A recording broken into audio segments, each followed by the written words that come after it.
I'm live. Hi. So you can see I set up a nice little light here. For those who saw me do my first stream on here on YouTube a couple days ago, it was a little dark, but I put a light here, so I'm hoping that will help out a little bit. Anyway, I'm Jacqueline, aka Rolling in Tune. Thanks whoever has signed in, whoever's watching. I appreciate you guys. If you haven't yet, please subscribe to my channel. You'll see that this video will be a little blurry-ish. The sound quality isn't fantastic, and that's because I'm streaming from a webcam on my laptop, and you need 1,000 subscribers to be able to stream from mobile, where I will get much better quality. So help me reach that by sharing with your friends. Please get people to subscribe. Anyway, so moving on to my skate gear. That's really what I'm here for today. I wanted to share about what gear I'm using, what I used to use, what I'm thinking about using in the future, and I actually have some plates here that we could talk about and compare, and of course I got ones on my skates, so we got all these different plates and things that we can talk about. I've got a pair of Impala skates here that we can talk about as well. So I'm going to put on some music, and for just like a minute, I'm just going to kind of warm up and skate a little bit while we see if some more people want to join. In the meantime, if you have any specific questions that you want to ask, please go ahead and type them in the comments. I will definitely go through and answer everything I can. I don't really have a timeline for this, so pretty much as long as people are there watching or want to ask questions, we'll go from there. We'll even talk a little bit about like different kinds of plates that require different tools to adjust, different things to take out bearings. Like there's just so many different little details that I know new skaters especially aren't aware of. At least I was not aware of any of this, and I've kind of learned it along the way, dribs and drabs here and there. So I'm going to try to cover just a whole bunch of things. So as I said, I'm going to put on some music. I'm going to skate for just like 2 minutes, get a little warmed up, and then we'll get into a question and answer session. So go ahead and start writing your questions now if you have any, and then I'm going to go through my specific setup. All right? Thanks, guys. So let's see. Let me get my phone going here with some tunes. Boom, boom, boom, boom. Here we are. Let's put this on. Here we go. So as you guys are going to see, if you haven't seen me skate before, I kind of do a little everything, but given the small space I have here, it will be more like rhythm skating, dancing, like downtowns and crazy legs and all those kinds of things. I do teach that stuff. So like I said, in about 2 minutes, I'm going to start answering questions and talking about my gear.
Ooh, now that I got myself all out of breath.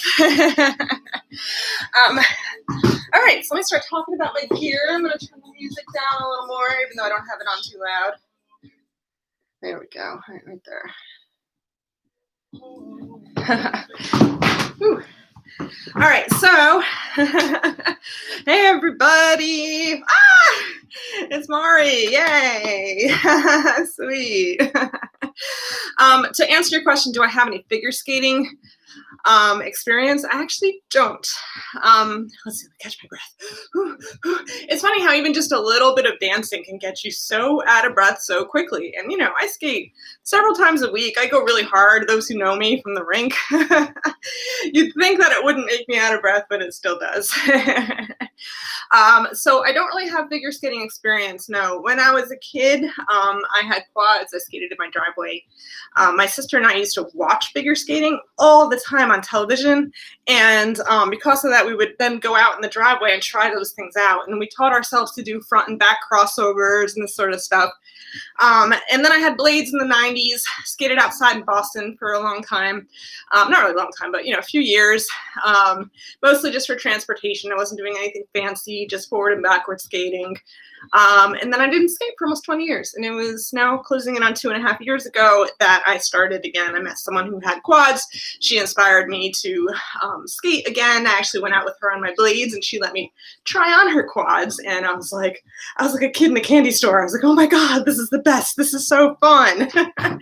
So that's kind of how I re-entered. And from there, I got into a rink really for the first time. Because as a kid, we had a kind of cheesy rink nearby.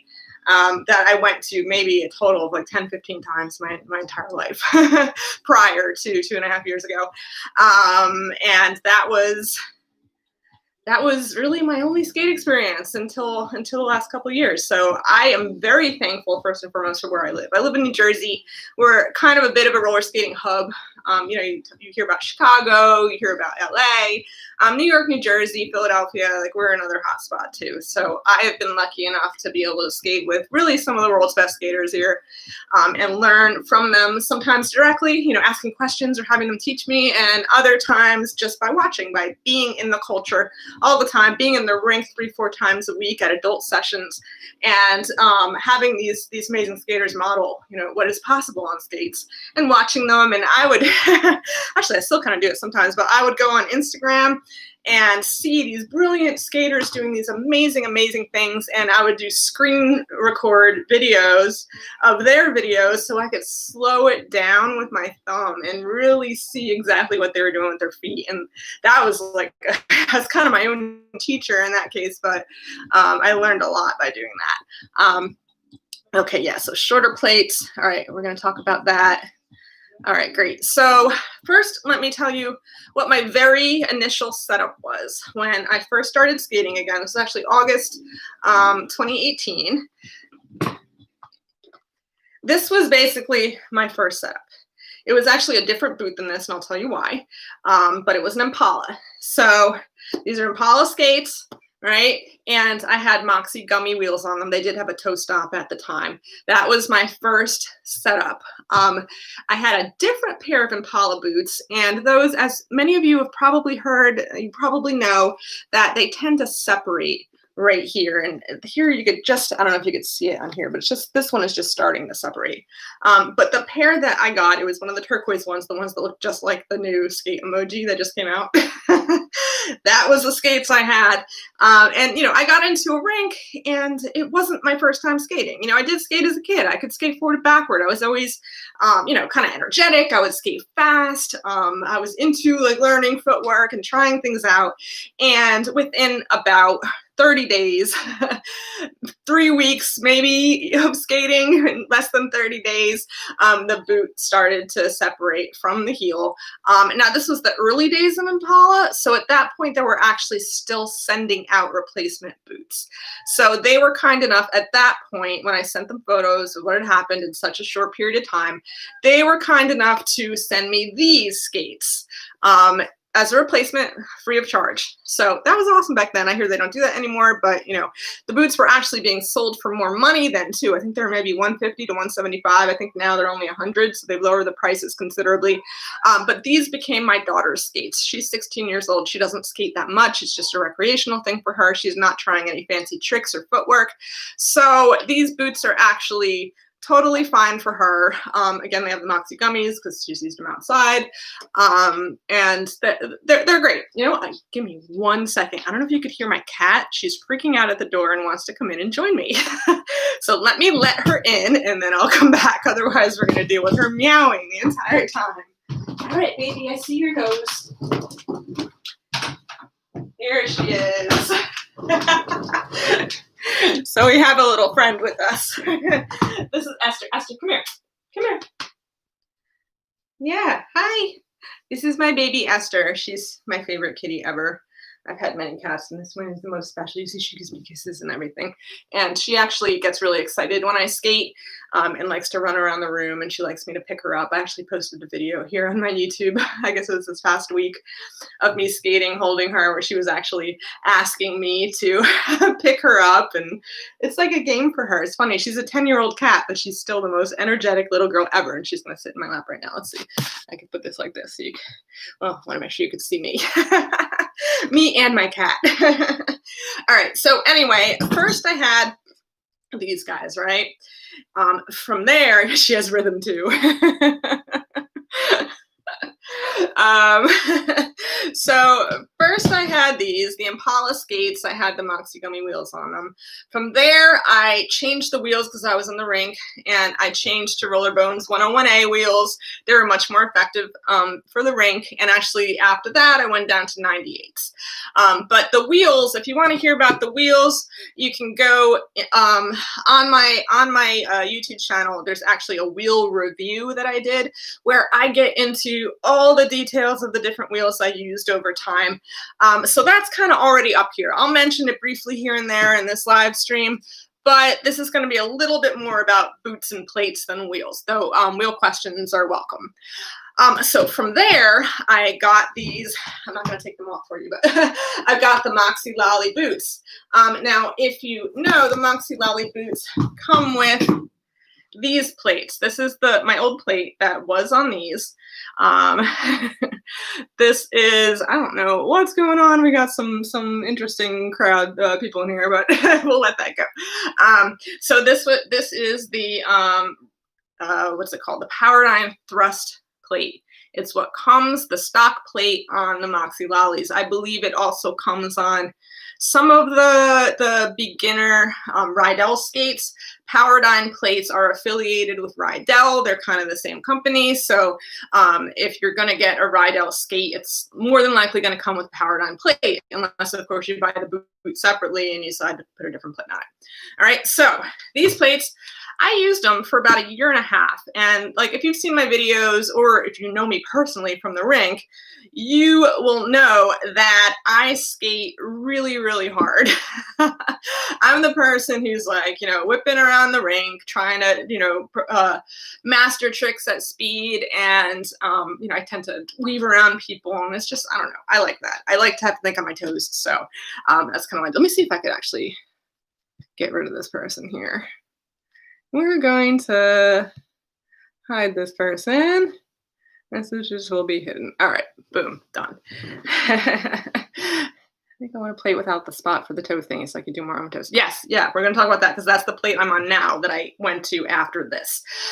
This actually is not a bad plate. I mean, considering what I was able to do on it, if you look back on my videos, I upgraded my plate just this past May. So all the time prior, any videos that are posted before, I guess, June, I was on this plate. And you'll see I was still doing 1-foot pivots. I was spinning on my toes.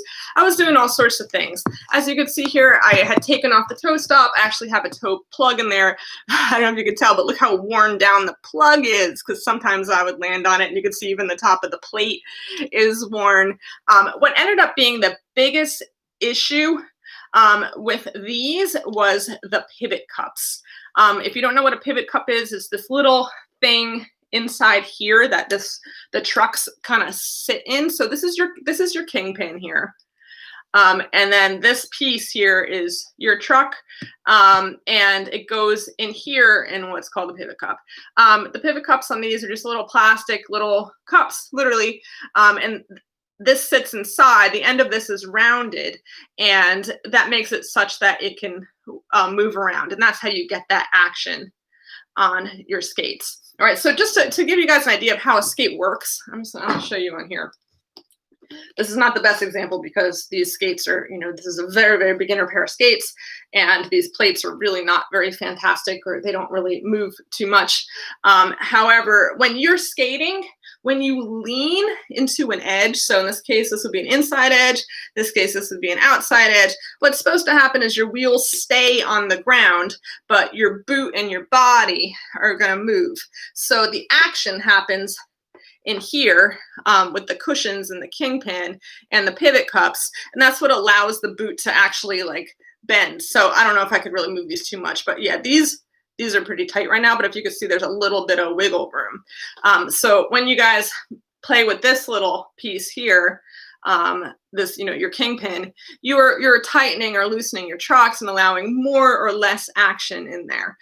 So real quickly, like if you are a derby skater, if you're a park skater, if you're a speed skater, chances are you're using a little bit of a tighter setup for stability than someone who does dance or artistic skating and is on tight edges all the time and needs a whole lot of agility and maneuverability. So, I actually prefer I prefer soft cushions. Oh yeah, that's another thing too. These are your cushions. These guys are orange in this case. I'd actually swapped one out. That's why this one's orange. There's a pink one there. If you look on mine here, they're like a gray color, the Roll-Line ones. I like those soft because that also adds a lot of maneuverability there. So yeah, so where was I? So this plate, what ended up happening is I was skating so hard and I was getting really into using my edges, which is awesome. I mean, that's what you want to do as you progress as a skater, be able to get these tight cuts on one foot, forward, backward, curling like this. That's really using your skates and becoming a skater, so that's where I was going with it. But I ended up breaking through pivot cups like you have no idea. It would be like a week and a half and I'd ripped through another pivot cup. Now, if you rip a pivot cup, you literally have the entire truck just swiveling back and forth on the kingpin.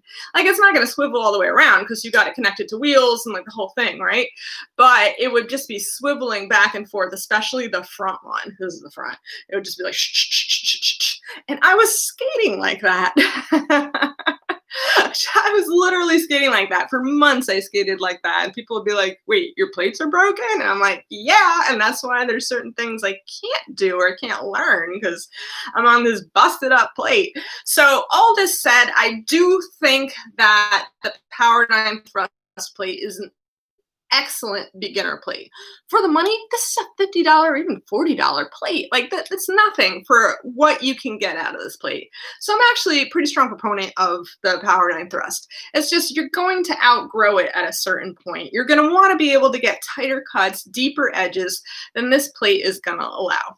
So from there, I moved on to what you see. Yeah, exactly. It was super risky of skating like that.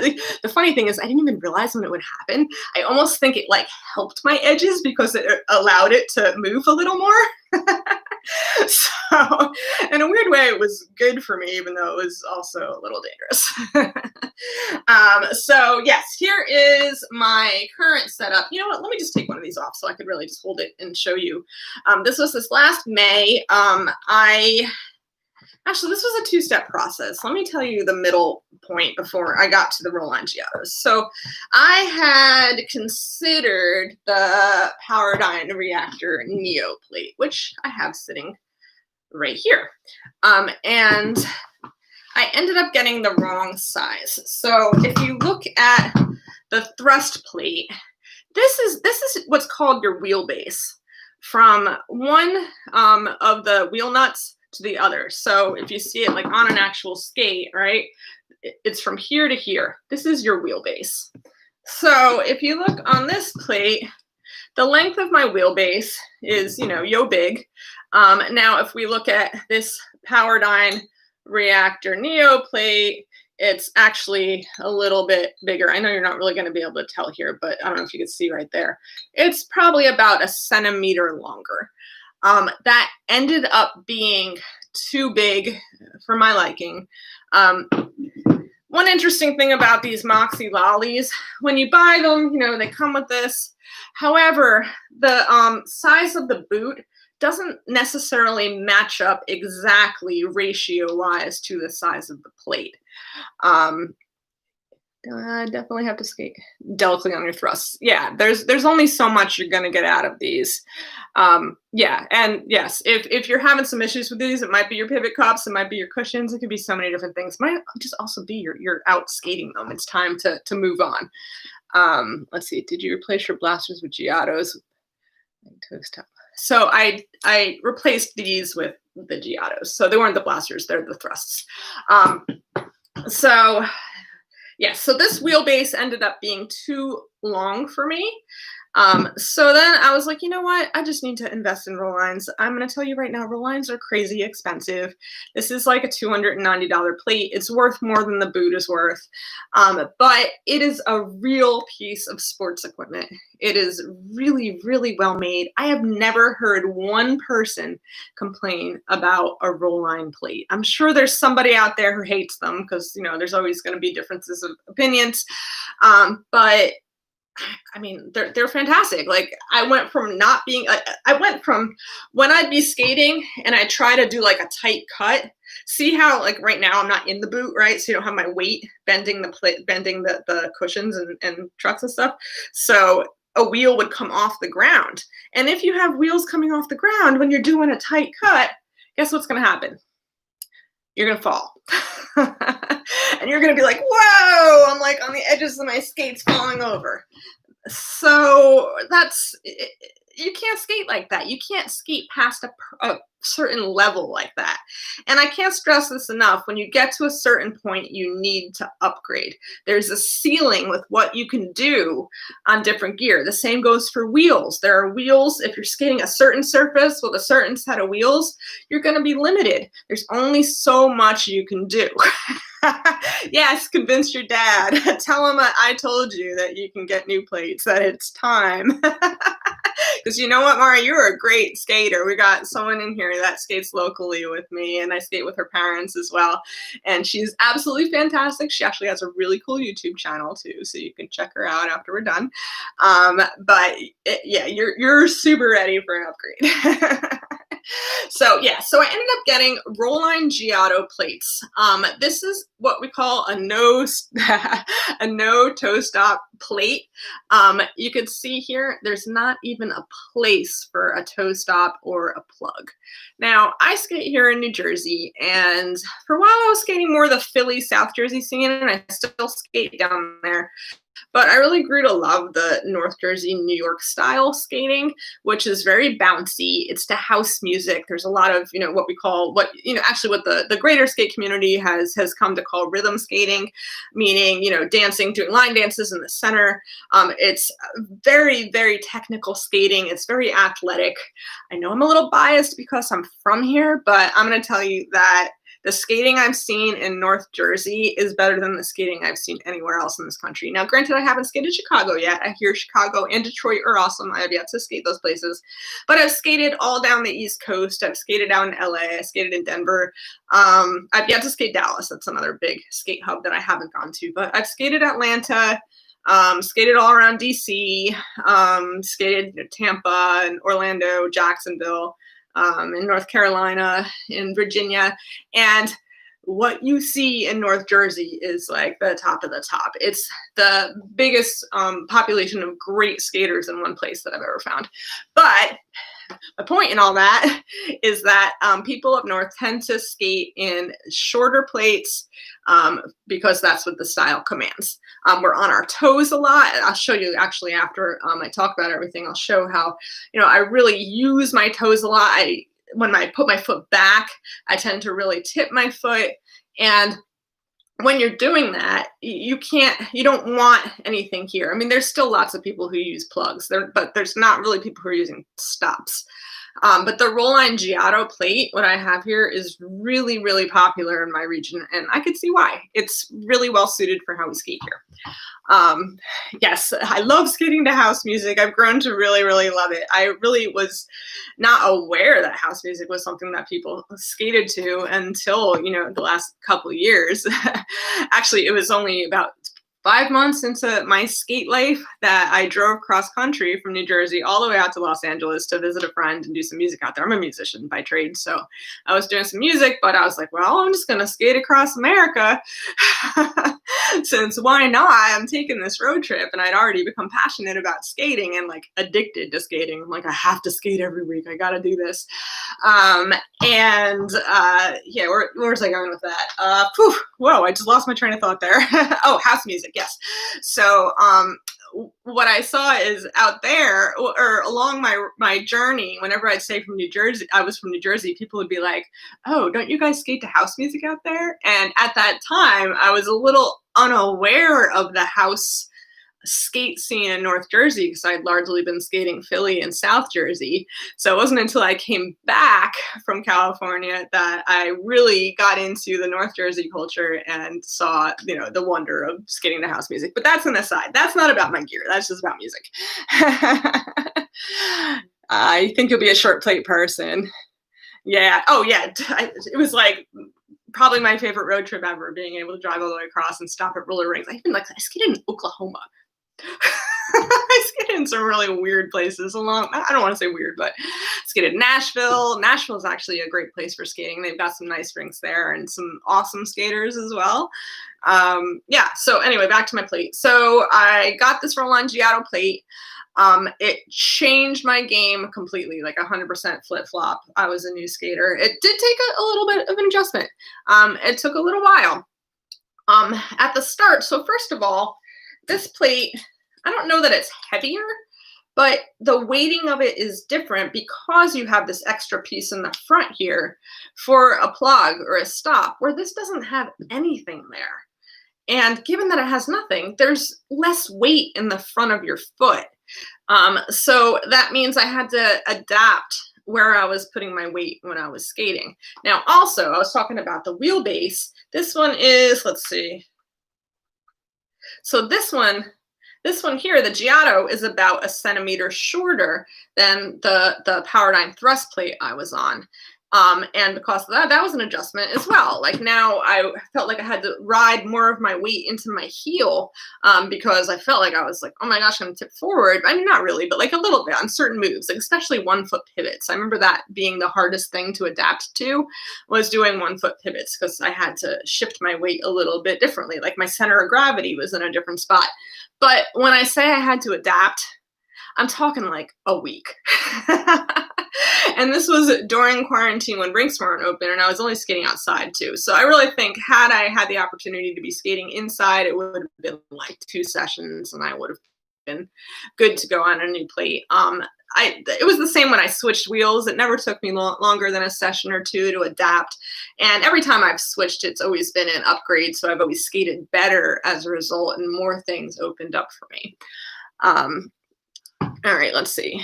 Yeah, I understand the weight distribution change. Yeah, that's going to be every time you change your gear. You're going to have some degree of weight distribution change, because even like boots, I mean, I haven't had tons of experience switching boots because I just went from Impalas, which I only had for like 4 months, and it was actually like gluing back together as they broke but then I went to these Moxi Lollis, and that was an adaptation I had to make, because I mean the let's see, the Impalas, the boot's a little stiffer, but it has no support around the like here at all. Like look how soft this is. There's absolutely no support here whatsoever. So if you lean, your whole boot is just gonna flop over eventually. I mean, yes, it's more stiff in a sense, but it doesn't have that hard piece in here to hold your heel in. Where here, look, this is solid. This part is soft. This is floppy and soft, right? But here it's nice and solid. And through the side here, not on the outside, you don't really get anything here. The toe is also soft, but it's this whole piece here. And that's given you support that I didn't have. So, but all this was an adjustment as I changed from one skate to the next. But as I said, it's always been an upgrade. I've always been able to learn new things or improve my control on things as I move to a different skate. Press kill my arches because the plate is too long. Yeah, see that. Long plates are fantastic for speed. They're obviously fantastic for stability. You figure the longer your wheelbase is, the further apart your wheels are, right? Like you're not gonna tip over as easily as you will with a shorter plate, but it is going to prevent you from being really agile in certain ways.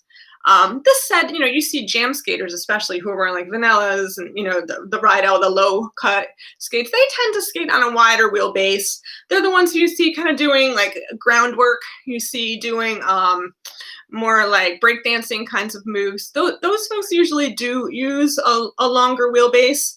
And I have seen some really amazing skaters on a dance boot or, a high top boot who have a wider wheelbase as well. But again, that's not my preference. I find that I'm much more agile on something longer. So I wanted to talk a little about people always ask about Kingpin Angle. I'm not super knowledgeable on this because I haven't skated like 8 different plates. I've only skated 3 different plates, I guess. I believe the thrust is a 15-degree Kingpin angle. That is this piece here. This is your Kingpin. The reactor Neo is either a 5 or a 10. It's definitely a lower Kingpin angle. You could see how it's less of an angle. It's closer to just, straight vertical. And this one, meaning my Rollline Giotto plates, I think it's an 18. So it's on a greater angle.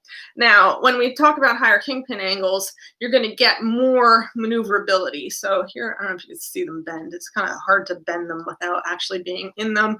But the idea is you're going to get tighter cuts when you lean because that Kingpin has a little more space to flex in either way. So even though this is only a 18-degree Kingpin angle, which isn't as high, some people advertise 45 degrees when actually they're talking about the truck angle in that case. Really, the highest I've heard of is actually 23 degrees. But so this isn't the highest Kingpin angle, but the amazing cuts I can get on these compared to the thrust, it's like night and day. Such a big difference. The Giotto 16. Let's see, Giotto 16, derby use is 45 or 33. Oh yeah, so maybe it's 33. I want to make sure I'm getting my numbers correct. So what is it? It's 10 degrees for the roll-on, or power down reactor Neo, and this is 16. I thought they were 18, but it could be correct. It could be that different sites are saying different things as well. And these I want to say are 15. So it's not a huge difference, but when you compare this to this, it's like comparing apples to oranges. Like this is a $50 plate. This is like an almost $300 plate. Like the craftsmanship and this is completely different. It's all metal here. The cushion quality is better. You have adjustable pivot cups. I don't know if you could see, but there's a little nut here that you can screw in or out. Let's see. So yeah, here the Rollline front is 18, the rear is 16. Oh, so you're talking about, they do make a plate. I want to say it's the Killer. Is that right? I don't know if anybody knows. But they have a relatively new plate that Rollline just put out where the front is a steeper Kingpin angle than the back. And that's because your back is more for stability and your right, you allow more swiveling and maneuverability. So that's why they did that. And I've heard actually some good things about it. I've never tried it, so I don't have any experience with it, but it did pique my interest when I was shopping.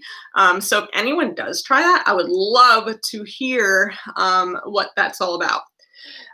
Yeah, it's the 1816. Yeah, okay, so it is the Killer. Okay, yeah, I thought that's what it was called. Yeah, I did look at that when I was shopping. I ended up getting the Giotto because that's just such a popular plate. This is where I live here in New Jersey, and there are a lot of skaters that I admire that were using Giottos, where I'd seen them do wonderful things outer lane and also really kill it center rink with the dancing and jam skating and rhythm skating and all that. So that was, part of my rationale with choosing these. All right, so let me just talk about boots real quick. And then if there are other, questions or thoughts about the plates, you guys can throw them out there as well. All right, so the Lollies, the boots are so comfy. Yeah, so actually, speaking of comfy boots, I do think the Moxi Lollies are extremely comfortable. I really did not have break-in time. I stuck my foot in them and was like, okay, this is good. I could do this. Oh, thank you. Yeah, the Giottos. Yeah, I mean, I think I look so much better on the Giottos than I did on the Thrust. So it's definitely up my game. One thing I do, actually, two things I do with these. So I don't just use the complete stock Lolli setup. Obviously this is not stock, but even the boots, I add. I'm gonna pull it out real quick. I have an insert in there. I do think that helps as far as the arch support. You can see this gives me more of an arch. I think it also makes the boot fit a little snugger on my foot when I lace up. So I think that helps. And chances are I'm going to take this and put it in whatever new boot I'm in because I'm so used to it. My foot's molded to it. And I think it will, that will be advantage for me. So I have that inside. The other thing I use with my Moxi Lollies is, I'm going to actually take it off my foot right here. Luckily, you guys aren't here to smell it. This is an easy fit ankle bootie.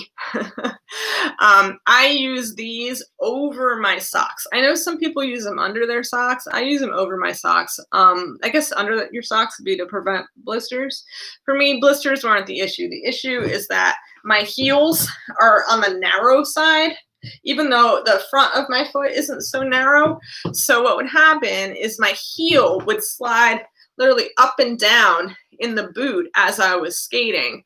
So these really solved that problem for me. So if anyone's having issues with that, where you're kind of sliding in and out of the boot and you don't feel like your heel is fully stable inside there, get these. They make a couple different kinds. I think there's like a, thin, medium, and thick or something. These are the mediums. I've never tried the others, so I, can't really speak on that. But I put this over my sock, just like that. Goes over my sock. And then my foot goes inside the boot, and that prevents all that sliding from happening and has my foot feeling more secure in there. I am at the point in my skating where I need to upgrade these boots. I love these boots. I think they're fantastic. I need something with more support for the way I skate. Now that doesn't say I can't skate in these. I can get deep edges in these. I could do spins in these. I could do 1 foot pivots in these. I could do, all kinds of dance footwork in these, and it's not a problem. However, I do like to get some good speed going, and I like to be able to be agile at speed, meaning I want to be able to spin around on 1 foot at speed. I want to be able to, do 360s and stuff and land solid. There's a lot of things I want to be able to do that I feel like this boot is preventing just a tiny bit. So my next course of action is to get either probably a roll line or an Adia boot. I've been looking at the Rydell or Adia boot. The Rydell 336 is one of my considerations. I'm also looking at some roll lines, maybe the Classica or the Rondo or the Flamenco.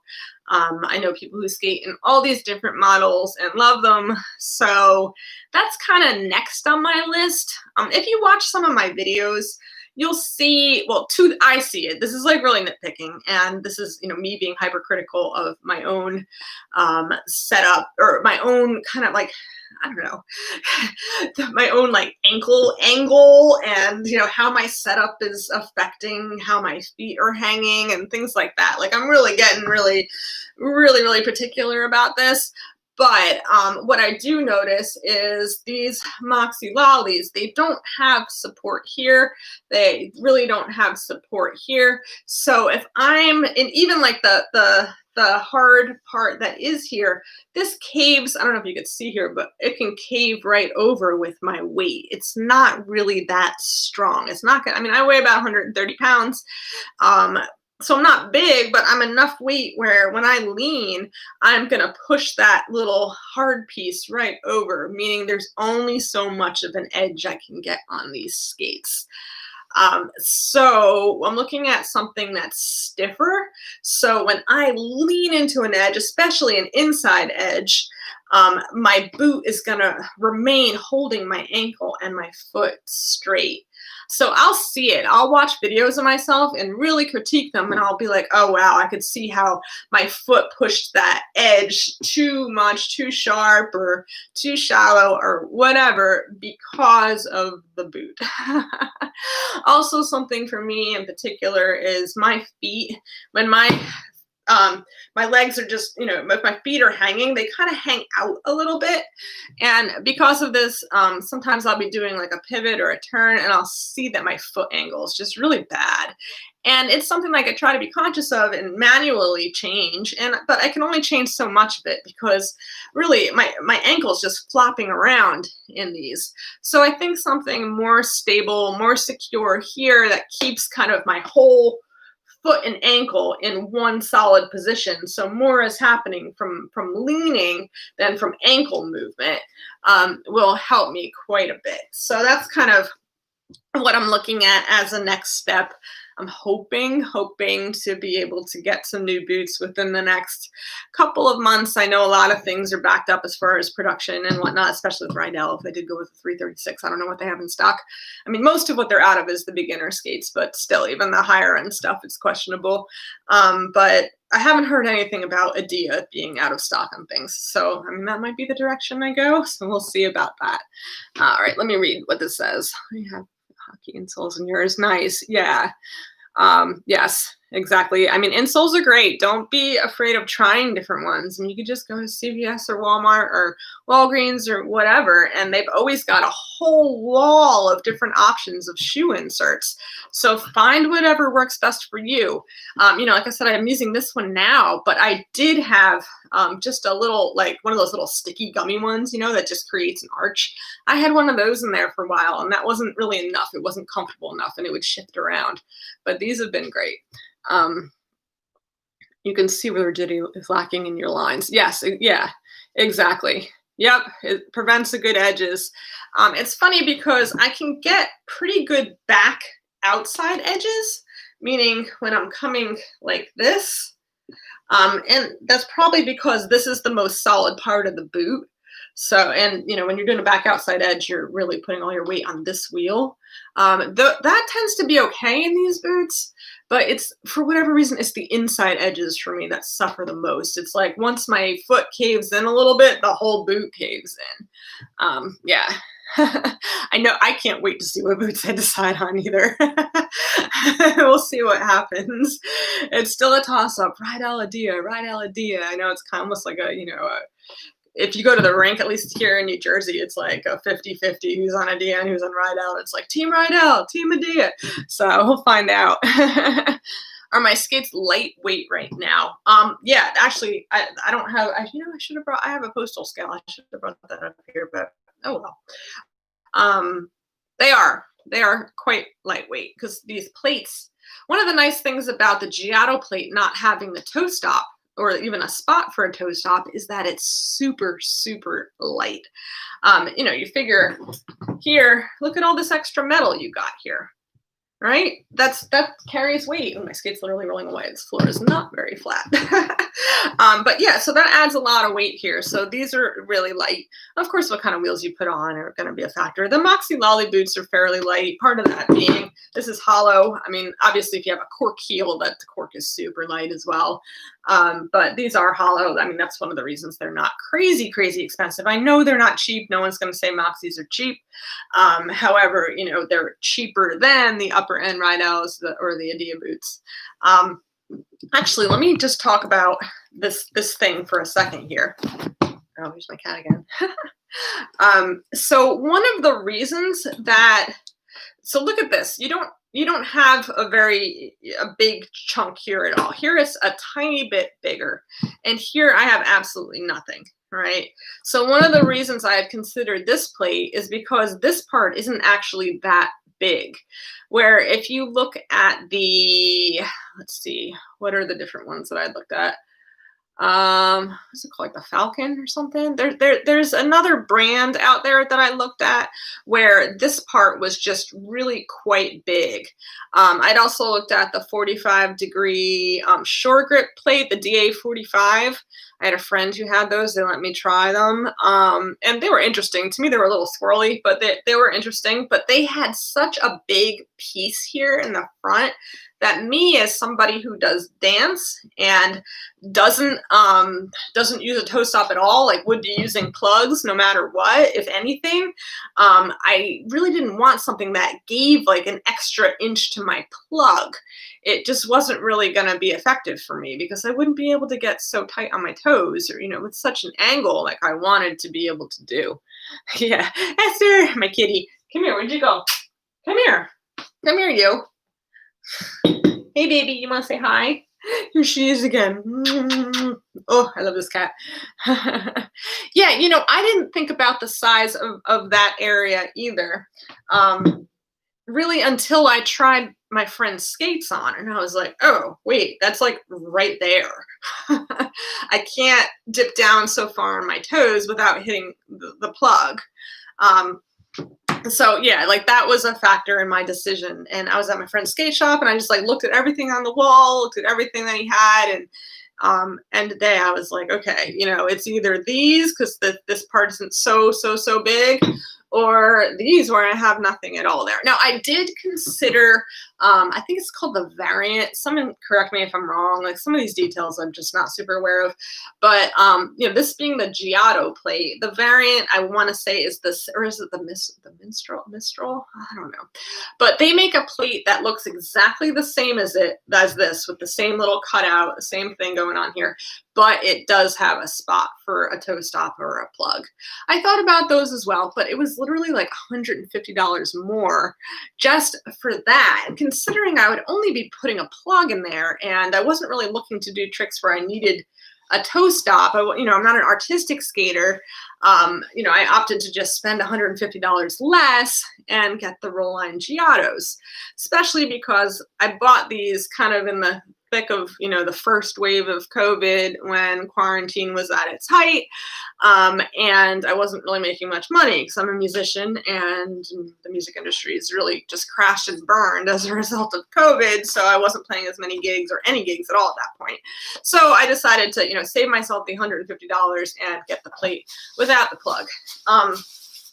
No, you don't need to. Come here. You don't need to do that. You don't need to dig in my stuff and make noise. Oh, my kitty. So, the things I can't do. Let me talk about one of the cons of this plate.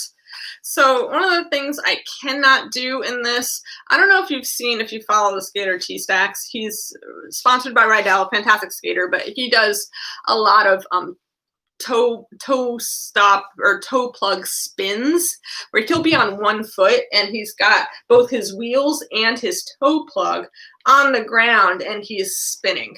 And he does it with amazing control. It's like magic. Now, I can't do that in this setup because I don't have a jam plug here to balance on. So that's something I can't do. When I first got these, I was skating mostly outside. And even when you don't have a toe stop or a plug or anything, there are going to be times you're going to land on your toes. It's just going to happen. It doesn't happen often, but it happens. So you can see what I've done to my boots. I've put a nice little hole in the toe. And if you see skaters with this plate or the spin or ring, the Roll-Lines, that also don't have a toe stop, often people have holes in their toes if they skate outside, because guess what? It's suede or leather, whatever kind of boot you have, when it lands and scrapes on concrete or asphalt, this is what happens.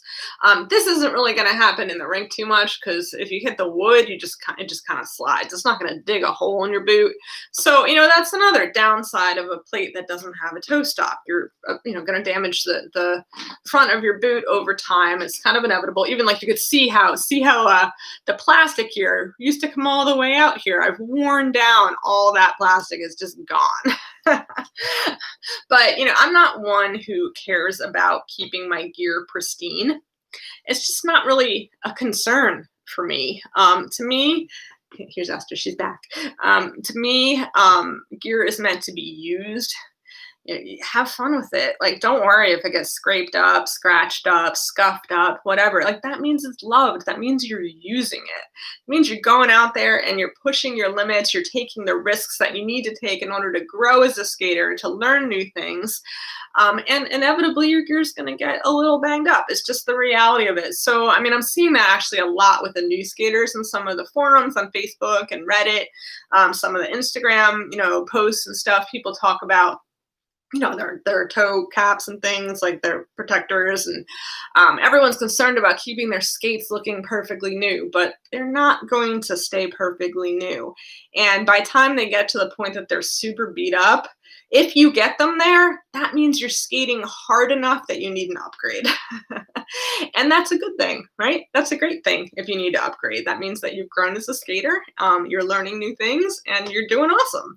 So, go crazy. So actually, that's another thing that's worth saying. If you don't have a plug or a toe stop, guess what? You can't use any kind of protection here, because when you put those little toe cap protector, toe guard things on, they latch onto where your plug or toe stop would be. And you can't do that with these, right? There's nothing that you could do. So inevitably, you're gonna tear up the front of your boot. Like, you shouldn't be landing too much like this, but it does happen. I will tell you that even if you don't have a toe stop, I know people get scared about taking out stops and putting plugs in. You can stop on a plug. If you go like this when you're skating backwards on a plug, you will stop. It's not going to be as fast of a stop as a toe stop, but you absolutely can stop. And even without one, you're going to do a little damage, but you can stop. I don't do that very often. It's very rare that I actually hit the front. This is from like when I first got them and I was on asphalt and scraped them a couple times. But, I even let someone try them on once who was a beginner skater. Next thing I knew, she was like, scraping the toe, but whatever. I don't care. Like I said, gear's meant to be used. But you can stop. All right, let me read some of the things here. Crystal plugs on Skates channel. They're slippery. They're slippy and just for those kinds of moves. Okay. Yeah, T-Sax the Spin King. I know, he's fabulous. Also, Shamar Cunningham. He's miraculous_spins with a Z on Instagram. I skate with him here in New Jersey. He's been wonderful. He's taught me so much, especially like dance steps and stuff and center rink. But he is probably the best spinner on skates I've ever seen. The things he can do are completely amazing. And he tends to skate a setup like mine that has nothing there at all. So he doesn't do those toe stop spins, but just go look him up. Miraculous Spins on Instagram. Shamar Cunningham. Yeah, I think he's actually, battled T-Stack center rink, and there you go. They've gone head to head with the spins. I wanted to earn my scuffs from actually skating, not falling. You know what though? If falling is part of learning, it's gonna happen. I've gotten all kinds of bruises and scrapes. I've had tendonitis in my knees that I had to overcome about a year ago. I'm fairly certain I fractured my elbow at one point. I've only gone to a skate park a handful of times and done ramps, but once I fell, and the one thing I didn't have protected was my elbow. I dropped in, boom, hit my elbow, and I think I fractured it. It probably hurt for 9 months. I think I fractured my collarbone going to a skate party. I was doing a train. You know how we do trains where everyone's like connected like this and you're skating together, and it was like the time for the trains out on the floor, and another train came this way. We were going this way. We got a little too close. Someone's shoulder hit mine. Boom. Next thing I know, I've got like an aching shoulder for like 6 months. And I think I'd actually cracked my collarbone a little bit, like a probably hairline fracture. But, skating is not super safe. And those were things where it wouldn't have mattered. That was something, it wouldn't have mattered what kind of pads I had on. I would have gotten hurt anyway. But yeah, falls happen, injuries happen. It's just going to be part of the process. You try to learn how to fall correctly, kind of fall onto one side, roll a little bit, and you're going to lessen your chance of a good injury. Toe stops to plugs. And I feel like I'm a brand new skater, not knowing toe stops is definitely a challenge. You will get used to it. Like I promise, like you're going to get really good at T-stops and using T-stops to slow yourself down and to maneuver around people. So what I find, so people have asked me that, they're like, what do you do when you have to stop like really fast? I'm like, I really had to like sit there and like scratch my head and think. I'm like, what do I do when I have to stop really fast? And what I realized is that I never have to stop really fast because I've learned to maneuver around obstacles. And if you can maneuver well and you have a lot of control over your skates, then you're just going to be able to zoom around people. Like often I'm doing twists and turns around obstacles, and it's not about stopping. Now, sometimes I am slowing down, and that's usually where I'm T-stopping and like angling around things while I'm doing a T-stop. So, I mean, that's just what you end up learning how to do when you don't have a toe stop. And it takes some time. You know, you have to get used to it. Let's see. Some that definitely need toe stops. Yes, I mean some people are gonna. Here's another disadvantage of this plate. I would not skate this plate at a skate park. There is no way I am going to go down a ramp without a toe stop, because when I turn around and I try to stop, it's could I do it? You know what? I probably have enough control to comfortably do it, but it seems like a riskier thing than is necessary. So that's something where this is not going to be a great setup. I do use this setup to street skate. I don't have another pair of skates right now. This is it. So, I mean, if you see videos of me street skating, I don't have a toe stop. You'll see me jump on and off of curbs and do some crazy stuff without a toe stop. But I am so used to being able to maneuver without one. I don't actually recommend you go out and do that unless you're, you feel really controlled and you feel confident. But you will learn how to go without one. Yes, look up Miraculous Spins. He's fantastic. Candy from Friday. Yeah, getting there. Practice what you taught me today at the tennis court. Yay! Sweet. I can't wait to see. I taught her a lesson. So, yes, she's doing awesome. Actually, everybody I have done lessons with is doing really great. So yeah, FYI guys, I just started doing indoor lessons in here. Obviously that's limited to small space type footwork like rhythm skating and like dance steps and stuff. But if anyone's interested in lessons, just, shoot me a message. You could email me. You can use rollingintune@gmail.com, or you can post here on YouTube, or you could send me a message on Facebook or Instagram. It's all, Rolling in Tune, whatever, you'll find me. And would be happy to set something up. I really enjoy teaching, and it's like really rewarding, when you see people learning things, you see the light bulbs going on, it's awesome. Let's see. You're hurting as I tell the story. Yeah, you're talking about the shoulder. Yep. Backward trains are no joke. I am both excited by and terrified by them. It's funny. I had another friend actually watch a video of me doing a train, and they're like, that's absolutely amazing and absolutely terrifying. They use the same word. It's not terrifying when you're doing it. It's actually lots of fun. I love doing trains, and I'm still, learning to do them better. Like I don't yet have the practice with a train to do all the turning all the way around. Like I've done it, but I don't think I even do the footwork right yet. So I've got stuff I have to learn. We're all learning. Like I've got so much to learn. Like I'm no expert at all. Let's see what else. Yes, I will leave the video up afterwards. Yeah, I will leave the video up afterwards. So, I think it might take a little while for YouTube they like review the video, I think, and then they will post it up on your channel and you can go back and watch it.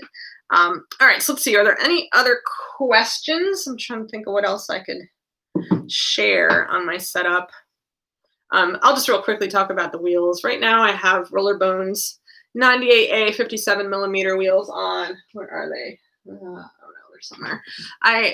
Last time you saw me do a live on here, which was the first time ever, I was using my Vanathane wheels.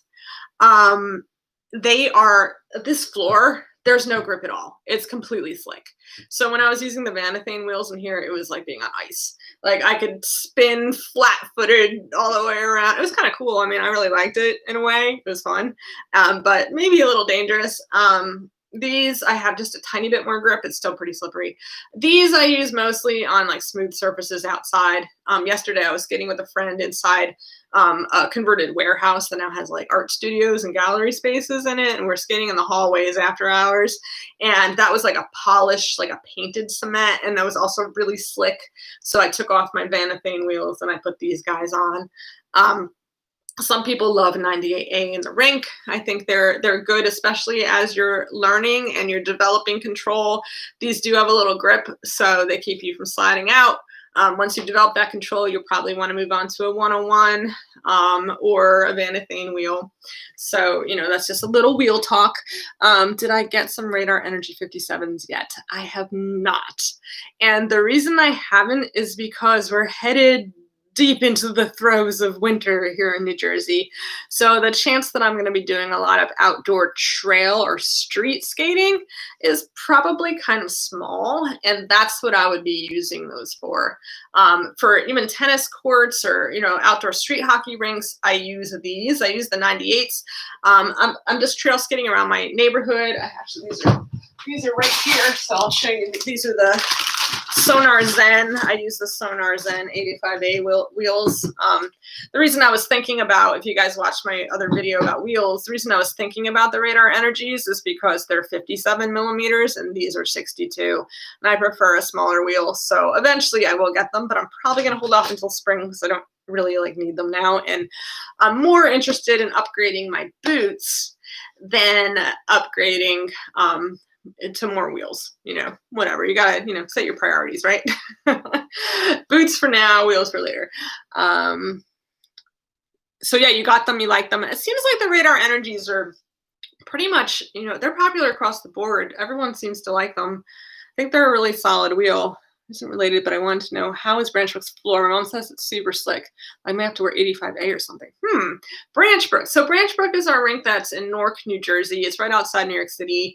It's probably one of my favorite places to skate. That's where I was talking about earlier, where the skill level is really the best I've seen any rink outside of a national skate party where you have people flying, the best skaters from the whole world flying in to skate.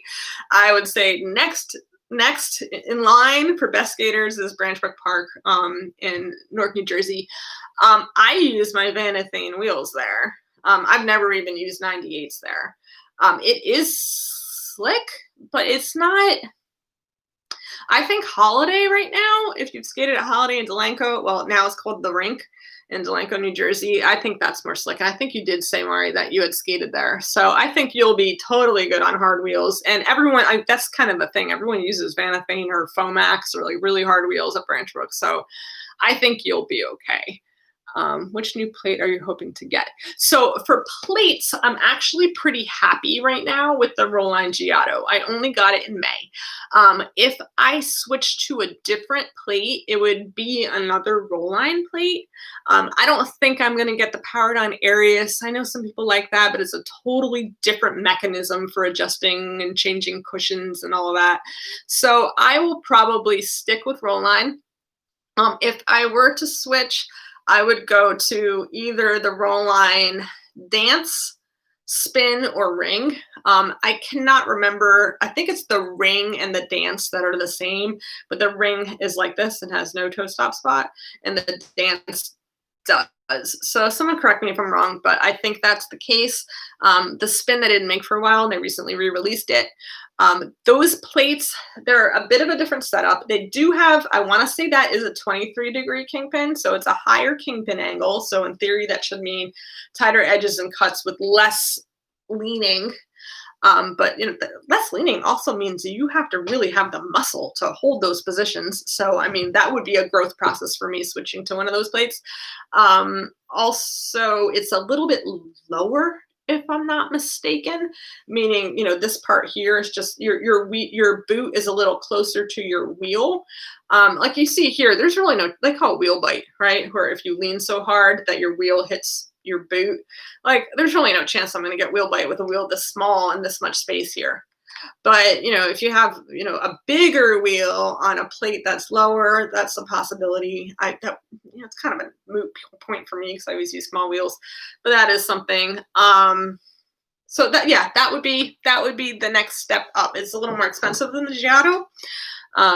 So that was another reason I didn't jump to that first. But that's definitely a possibility.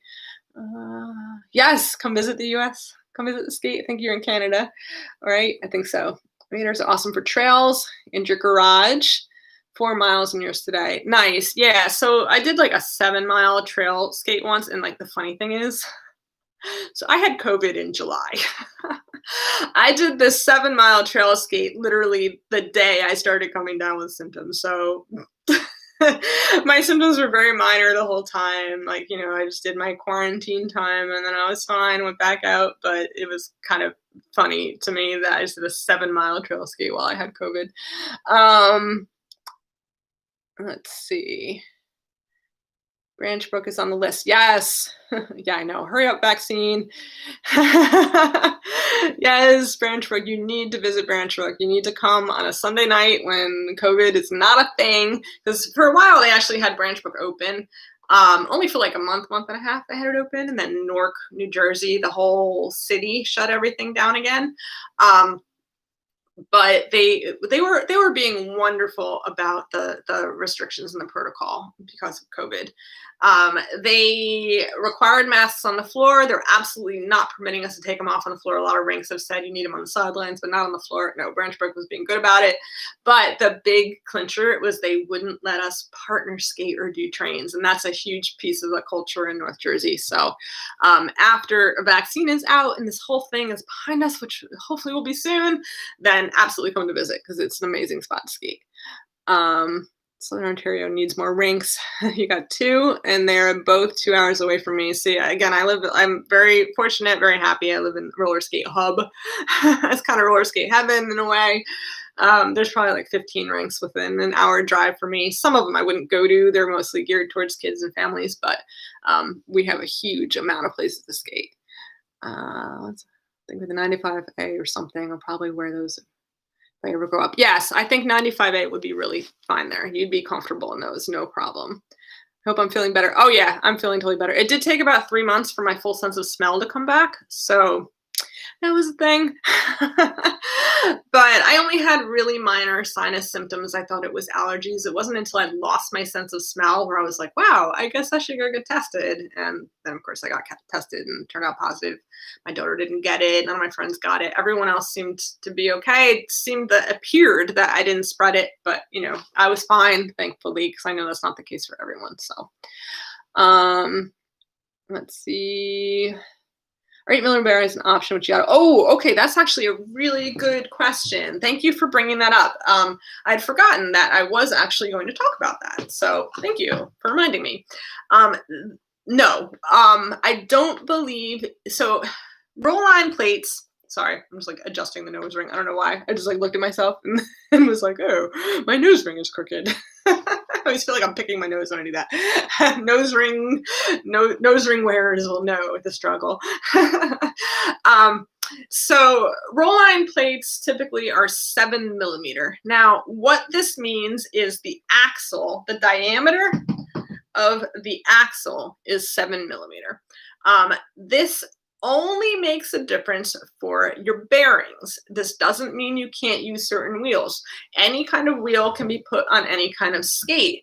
However, you will need 7mm bearings for 7mm axles and 8mm bearings for 8mm axles, because we're talking about the hole in the middle of the bearing where the axle goes through. So if the axle's too small and you have an 8mm bearing, which means it's an 8mm hole, then the wheel's going to like jostle around because it's not going to fit snug, right?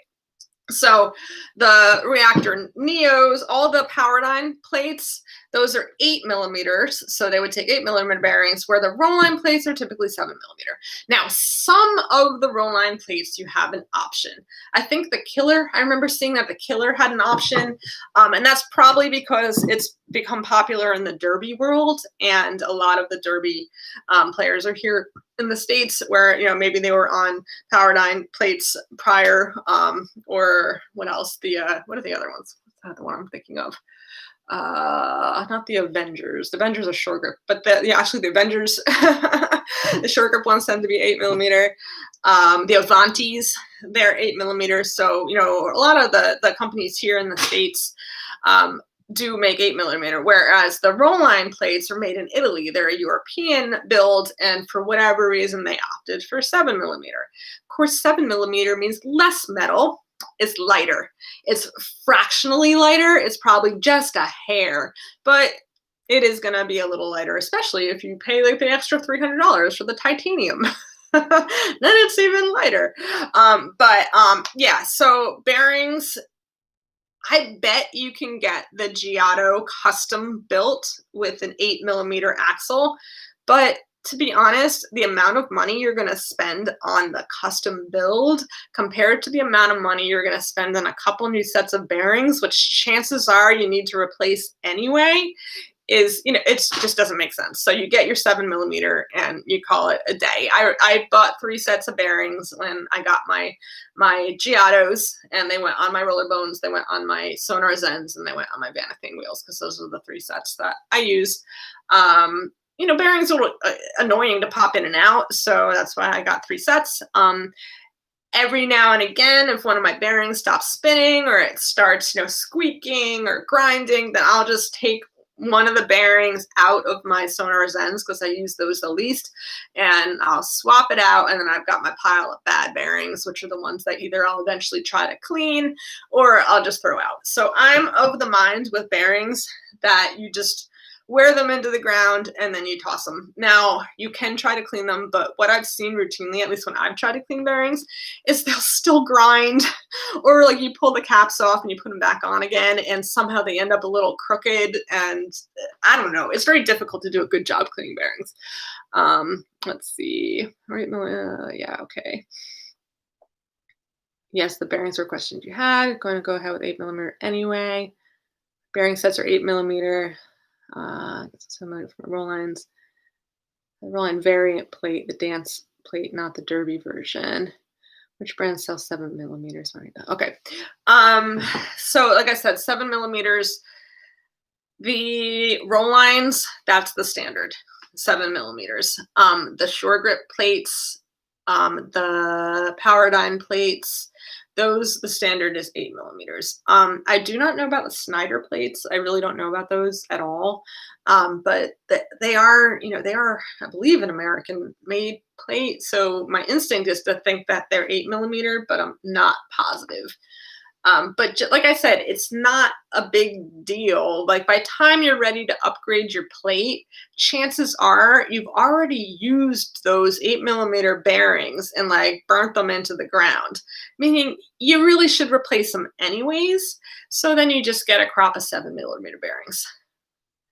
Which brand sells? Oh, you're talking about the bearings themselves. They all do. If you go to get, so I usually use Bones Reds. They're about $30 to $35 for a set. You know, you need 16 for a set. You need 2 per wheel. You got 8 wheels, 2 per wheel is 16. They cost $30 to $35. I'm going to go through, I have 3 sets of wheels. I'm maybe of all of those only going to go through 1 full set a year if I swap out the bad ones here and there. Like that's a $30 to $35 investment per year. For me, who skates, you know, maybe 2, 3, sometimes even 4 times a week. So to me, that is completely worth the investment to, you know, keep my wheels spinning the way I want them to for the optimal experience skating. So do not stress. Like at first I was honestly stressing about that. I was like, I don't want to get all new bearings, but I don't use ceramics. I'm not getting bearings that are over $100. I understand if you have ceramics, yes, that's a little frustrating because that's a lot of money. But most of us are not using, you know, the majority of skaters are not using ceramics. Like people are, but most people are using like Bones Reds or, you know, the standard roller bones ones. Bought my skateboard shop, which only carried 8 millimeter. Interesting. Yeah, if you go online, like if you go on Amazon or like, you know, any of the skate shop sites or whatever, they're always going to give you an option, 8 millimeter or 7 millimeter when you're buying bearings. So the price is the same. So let me just share one annoying thing about 7 millimeter bearings. So, all right, I've got tools here. So this is the Powerdyne tool, right? This is made by Powerdyne, clearly, and Powerdyne's plates have 8mm axles. So this is made for an 8mm axle. Let me show you on, where did that, oh, it rolled all the way over there. Funny. Here we go. Oh.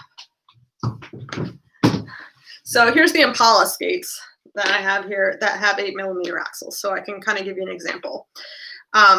Powerdyne tool, you've got 3 parts. This part here is for the toe stops, which is relevant here on the Powerdyne plates. That would take the toe stop out, or the plug.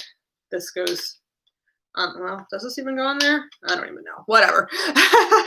But that does work for the thrust, the Powerdyne thrust that comes stock on the Lollis. You can use this. Then you have the bigger one here that is for the adjusting the trucks or changing your cushions. If you want to take your cushions out, cushions come usually in soft, medium, and hard. The softer you go, the deeper edges you're going to get. Also, soft cushions, they tend to say, so if you're lighter weight, under a certain weight, to go with the softer cushions, because you don't have as much weight to bend that plate when you're doing, swirling around and on your edges. Whereas heavier folks would use a harder cushion because they're going to go too deep on the edges because they just have more weight. So yeah, that's what this one is for. And the other one is for your wheel nuts, for changing your wheels. All right, so this is an 8mm axle, meaning 8mm bearings, 8mm wheel nut, 8mm everything. So you could use this tool. This is 8mm, and guess what? It fits just fine. You can take your wheels on and off with this. This does not work for 7mm because it's 8mm. So here's my roll lines. If I go here, obviously this is a 7mm axle and it's an 8mm tool. So you have to use this other tool that comes with the roll lines. In this case, this part here is for the lock. These actually have like little lock nuts too. Ooh, look, I've got like hair caught in my wheels. Yeah, so that's for adjusting the trucks, and this one is for adjusting the wheels. So you do have to have the right tool for the right plate. The only this is not a big deal. You just have this in your skate bag instead of this in your skate bag. I actually carry both with me all the time because I'm often skating with people who may ask me to adjust their trucks or their wheels or whatever, and I just pull out my tool and I can help them out. So I keep both tools with me. The one annoying thing though is when you are changing the bearings, Roller Bones makes this nifty little tool. However, for whatever stupid reason, and I don't know, please, someone at Roller Bones, please make this tool for 7mm because they only make it for 8mm. At least that's all I've seen on the market. If someone knows about a bearing puller, pusher, whatever you want to call this thing, for 7mm, please post it in the comments. Let me know. Send me a link because I want to buy one. But yeah, so let me show you. I have some wheels here, and these are actually really easy to pull. These I could practically pull out with my hands on Zens because Zens are soft. But the way this little thing works, these are 7mm, so this isn't going to fit. Won't go in there. You can't go in there. But for an 8mm bearing, you press this little thing, you push it in, it makes this these little nubs. I don't know if you could see them on here. Makes them go in. Then you release it, and now you have some resistance, so you can pull the bearing out. That's what this is for. So that's my only frustration with the 7mm is not having this little itty bitty tiny little tool that I can just keep in my skate bag, where if I want to change a bearing. Let's see. Do you mix up your bushings or stick with one durometer all the way through? All right, I'll talk about that in a second. I put the softest cushions in my thrusts and I still have edge trouble. I need to order a bearing press that does both 8 and 7 just in case. One bearing press, much better anyway. Yes, so I could get a full-on bearing press. Is there, I don't know, does Roline make a small tool though? Like something you can keep in your skate bag and bring with you? If they do, honestly, I haven't really looked very hard. I haven't done my research. So if you know about something that's small, that would be amazing. I would absolutely love to to find something like that that I can carry around that's little like this and not very heavy. Um, so there are different companies who make a full-on bearing press, which is like, has like an arm like this. You put the wheel on there, you press it, thing pops out or pushes in or whatever.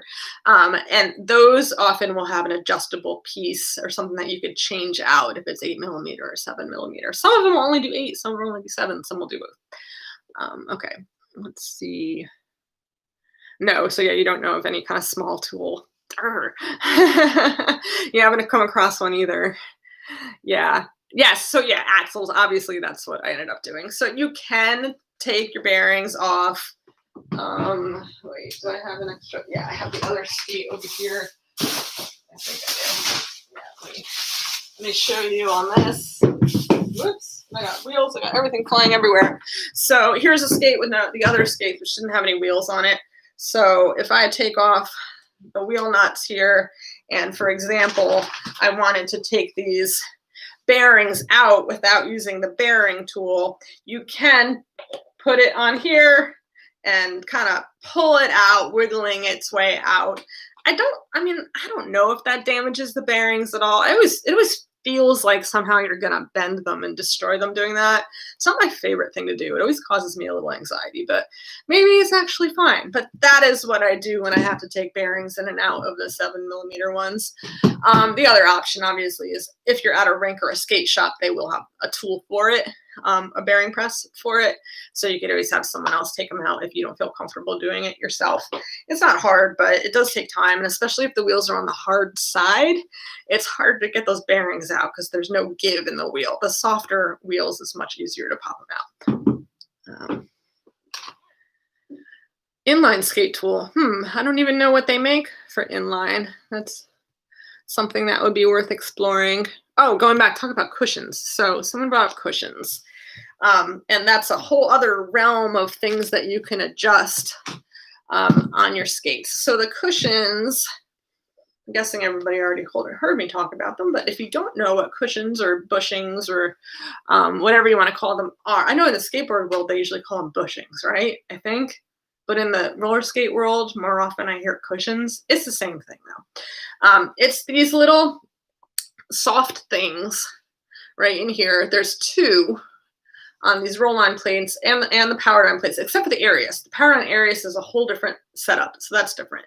And there are some different kinds of plates that only take one cushion, but this is like the dual action cushion. I don't know. There's something like that they call it. So these are your cushions, and they come in different hardnesses, and they are rated usually on the A Durometer scale, the same as most of the wheels are rated. So there's like 78A, 85A, 92A for these as well. I use the gray cushions on my roll line plates. They are not the softest. I think the softest are the clear greens. This is the next softest. The clear greens, they usually only recommend for kids, someone who weighs like less than 100 pounds. That said, I do know people who are, maybe my weight or maybe even higher, like I'm about 130, who do use the really soft ones. So you wouldn't want to do that if you're an artistic skater, though. If you have to land like a double jump, you're not going to want a cushion that soft. You're going to want a little more stability. But I'm not an artistic skater. I'm not landing double jumps. I'm too old to try to land double jumps. That's not going to happen. I gave myself tendinitis doing 360s, just like single jumps. So, I use the gray cushions. Some people do put a different color on the bottom than the top.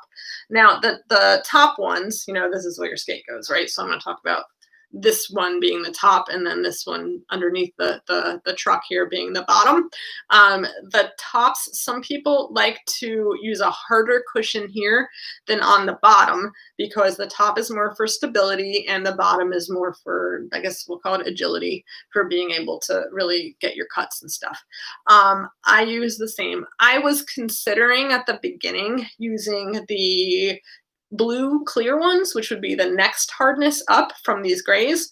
I was considering using that on the top because when I was first adjusting to these, I was like, oh my gosh, like I don't even understand how I get on my edges and what? This is crazy. But eventually I did really adjust to these and I did not switch it out. When it came to my old thrust plates, you'll see that I do have different ones on the top and bottom.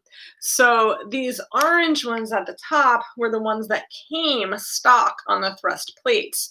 However, these, much like these, you can see it's the same bushings, right? Same cushions, because these are both powered irons. They do not have cone ones, conical ones on the thrusts. It was two barrel ones. They're just like little, yeah, they're barrels. I had switched them to purple ones, which I think weren't even powered iron. I think they are shore grip. Purple cones at the bottom because I found I was able to get a little more maneuverability. So again, we're going back to my old thrust plate, which, you know, has its limits to begin with, but I found that when I put cones on the bottom, I don't know if these are softer or harder or about the same as the top ones, but the cones actually did let me get a little bit of a deeper edge on these. These, you could see the bottom cushion actually is kind of conical. It's an interesting shape. So this is a little bit of a different setup than the thrust. And, you know, again, the roll lines, again, they're completely different cushions. So cushions, sometimes they're interchangeable from one brand to another. Like I said, I put a shore grip cushion on a Power 9 plate and it worked out okay. But I don't think I could put those different kinds of cushions on the roll lines. You really want to stick with the roll line cushion. Yeah, so let's see what else we have here.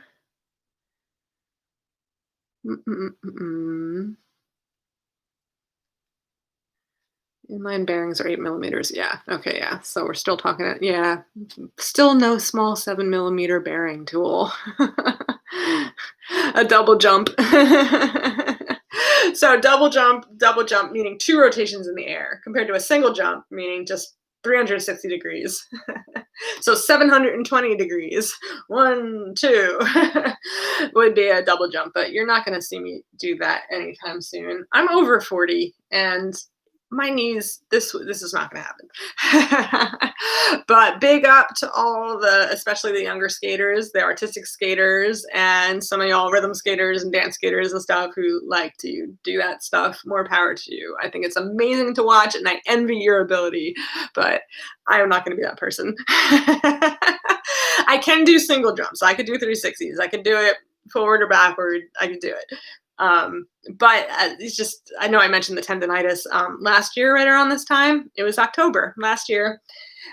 So, you know, just before this, actually this time last year, that's when I first started doing 360s on roller skates and was so excited and exuberant that I could do these 360s that I was bouncing all over the damn rink.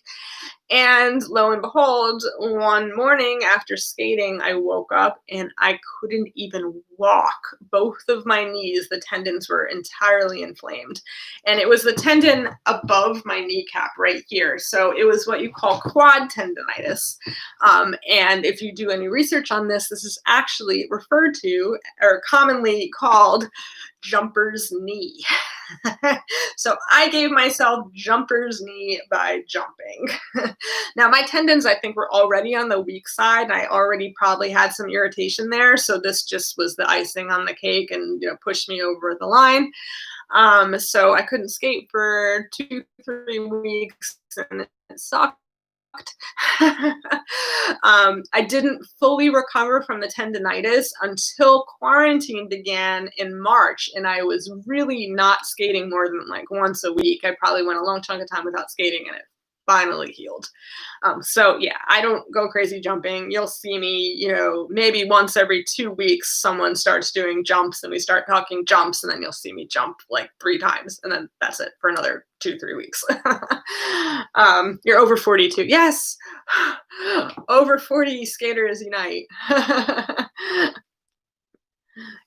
Oh, you're trying to learn. You can do it, Mari. See, you're young. So you're a teenager, you have the skies are the limit, and you're already a fantastic skater. So you're gonna be killing it in no time, girl. I know it. I could totally help you though. Next time I see you, remind me, and I will help you to do a 360. Your knees can't handle the jumping. Yeah.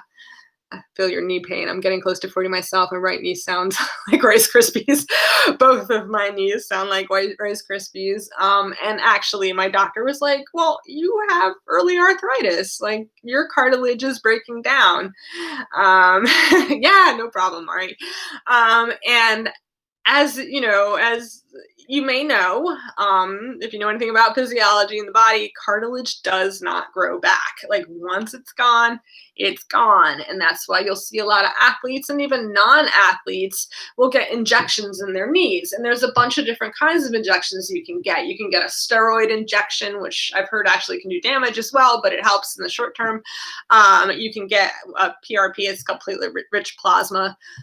So you're like injecting plasma. I'm not sure if it's from your own blood or what, but it's supposed to cushion the knee there. I think there's even some possible, stem cell type treatments where the theory is you should grow back some cartilage, but that's real cutting edge. I don't know if that actually works or not, or that's happening. But there's a whole lot of things you could try to do. I guess the ultimate is knee replacement that none of us actually want to get, especially not when we're only 40 years old, or I'm 42. So not while you're in your 40s, because you still have all this time ahead of you, and most knee replacements don't actually last more than 15 to 20 years. So now you'd have to do it again. So yeah, knees are a bit of a nightmare. Just don't try to do double jumps. And go easy on the 360s too. You don't have to worry about it. Crepitus. I don't even know what that is. Just sounds terrible. Hypothyroidism. Okay. Wow. Okay. So there's a lot of different knee issues. I mean, one of my skate partners, he's had a meniscus tear, one that got so bad that he had to have surgery. He actually is dealing with some knee issues now. He's over 50. And, I'm wondering if he tore his other meniscus because he's got some popping and weird stuff going in there. So there are so many things that can go wrong with knees. And skating, as much as it's not as bad theoretically on knees as running, where you have that constant impact on the ground, we're still putting a ton of pressure on our knees. Like the positions that we put our body in to skate, it's not like they're natural positions for walking. And of course, we build up the muscle, and that's all fantastic. And we learn to carry those positions, but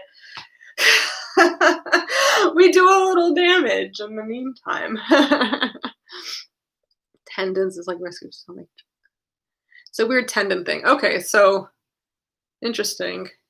And yeah, I know there's so many different conditions that we can have with our knees, especially as we age. So one thing I did notice in myself, as I overcame the tendonitis, it opened up being able to do different things in different positions than I had previously, which allowed me to strengthen specifically my hip muscles, like my hip and glutes here.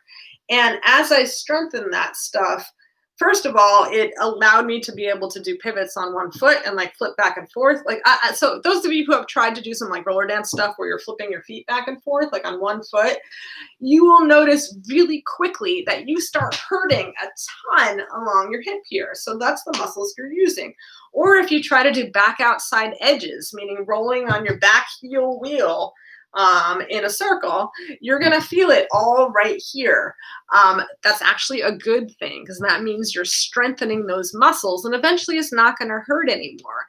And when it gets to the point that it doesn't hurt anymore, you're actually holding your knee in much better positions and in place better than before you had all that strength. So, I mean, what my doctor was saying to me and friends were saying to me as well, who are knowledgeable, they're like, well, you're quad dominant. And that's why you're having the knee issues. Now, that's not the only reason I'm having the knee issues, because obviously I have cartilage breakdown. So, that's due to age and you can't fix that. That's just, we get older, things fall apart, our machinery is only made to last so long. However, if all of your muscle is just quad and hamstrings and you have nothing on the sides here, your knee is not going to be held in place very well, and you're going to have more issues with tendonitis, with arthritis. You know, the cartilage issue is going to be even bigger. So as I built that muscle along the side of my leg, not only did it unlock different things skating wise, but it allowed me to have less pain and actually be skating more safely for my knees. Yeah, yoga, ballet. Yes, all these things. These are good strengthening things. I do weightlifting to help squats and stuff. Yep, yep, exactly. So one exercise here, actually, you know what? Let me put my other skate back on, and I'll show you a couple things that you can do. I know we got completely off topic, off like gear, but that's okay because we're still talking skating, right? I'll show you some things you could do to strengthen those hip muscles that I promise will help your skating and will help your knees, which, I mean, are kind of one and the same, right? But I mean, I just noticed that I was able to get deeper edges and, you know, have a lot more control as I strengthen those muscles. All right, lacing up, lacing up. I wonder if my cat is going to want to dance with me. So I can even just explain right now. So one of the easiest things you can do, which you don't even need your skates for, are leg lifts where you're lifting your leg to the side of your body. So say like you're holding onto your kitchen counter or a chair or something and you're lifting your leg sideways. So you could do this with or without skates. If you're on skates, then you have extra weights. That actually helps as well. Do ankle balance exercises too. Ooh, sprained your ankle 3 times. I'm sorry, that sucks. More exercising after 40 than before. So yeah, I actually began skating again at 40. Like I'm 42 now, right? And I told you it's like 2.5 years ago that I started. So I feel like my body was wasting away because I wasn't really doing anything active. Then I started skating and like now I'm more fit than I was ever probably. So what I was going to say is that if you're holding on to something, say you're holding on to a chair and you're doing leg lifts like this out to the side in either direction, you are going to feel it all through here. And that means you're strengthening that up. So, for example, when I do this kind of stuff, I'm utilizing all those muscles there or on this side. And the same is true for when you're doing like a full, pivot. I mean, I'm not like warmed up now that I've been sitting, so I might like hurt myself. But if I'm like here, and I flip my feet around, I'm using those muscles. Another good thing to do on skates is to work on your back outside edges, which I mentioned before, which would mean going like this on my right foot in this direction, or my left foot in this direction. I don't really have enough space in here and it's super slippery, so I'm not going to really do one foot, but that will help in a huge way for those hip muscles and will actually help your knees as well in the long run. Let me see here. 2.5 pound weights, man. Yes. Yeah, exactly. Exactly. You put some weight either on your ankle or you wear your skates and you do those exercises. And the thing is, it's going to hurt in the beginning. But if it hurts, that's good. That means you are growing stronger. And, that's important. That's what we want to be doing as skaters, because that's going to allow us to have more control on wheels. Like when you think about it, like when you're on an edge, in whatever direction, backward, forward, you are leaning. Like I'm not going to go on one foot right now, but like, you're really leaning into it. Now, I'm going to be on one foot like this. Like if I'm like this, I'm engaging my core, engaging my quads. My hamstring is all tight right now. Like all through here, this inside muscle as well. Like when you're like this, you're getting here and here. And that's stuff you don't really think about, especially when you start skating. When you start skating, everything's just forward and backward, just learning to get balance in general. And all of that tends to be quads. But skating is so much more than just your quads. Yeah, dude, just practice them. I promise it's going to help. And especially those back outside edges. Don't get frustrated with the back outside edges. Like in the beginning, you're going to be like, wait, I can't even do this at all. I'm gonna fall. But I promise, as you kind of, bend into it, bend your knee, kind of like almost like get into like a seated position, you will find the sweet spot. And you'll be able to get deeper and deeper, meaning tinier and tinier circles. Um, Yes, right? Skaters do have wicked legs. That's the truth. My legs have more muscle in them now than they've had my entire life. Any recommendations for shin splints or prior exercises before skating? So I have actually never dealt with shin splints personally. I do have friends who have dealt with shin splints. Obviously, just general stretching is great. This is not really for shin splints in particular, but one of the big stretches I do, which is just helping out my tendons, because I told you this is kind of my weak spot, is right here, this tendon that connects my quads to my patella. That's where I tend to get inflamed. So in order to do that, let's see, I don't really have anything to hold on to. I'm actually hold on over here. So I will just stretch like this and really stretch out my quad, because if my quads get too tight, I'm yanking on that spot right there, and that's when it can become dangerous for me in particular. I mean, it's a good stretch for anybody, of course. Like, you will see skaters doing that too. You'll see people out on the floor sometimes, stretching or like holding onto the side of the rink, outside the rink, doing those kind of things. I also see a lot of people put a foot up on the rink wall like this to stretch under here, outside the rink, not in the rink, but like, when you're just outside. So that's something.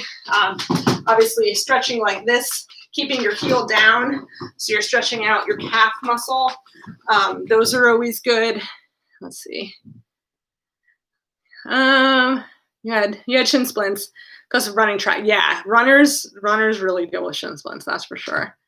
Put my foot on a wall or something, or do calf or quad stretches. Yeah. Exactly. So like stretching it like this, putting your foot on the wall, and pressing into your heel.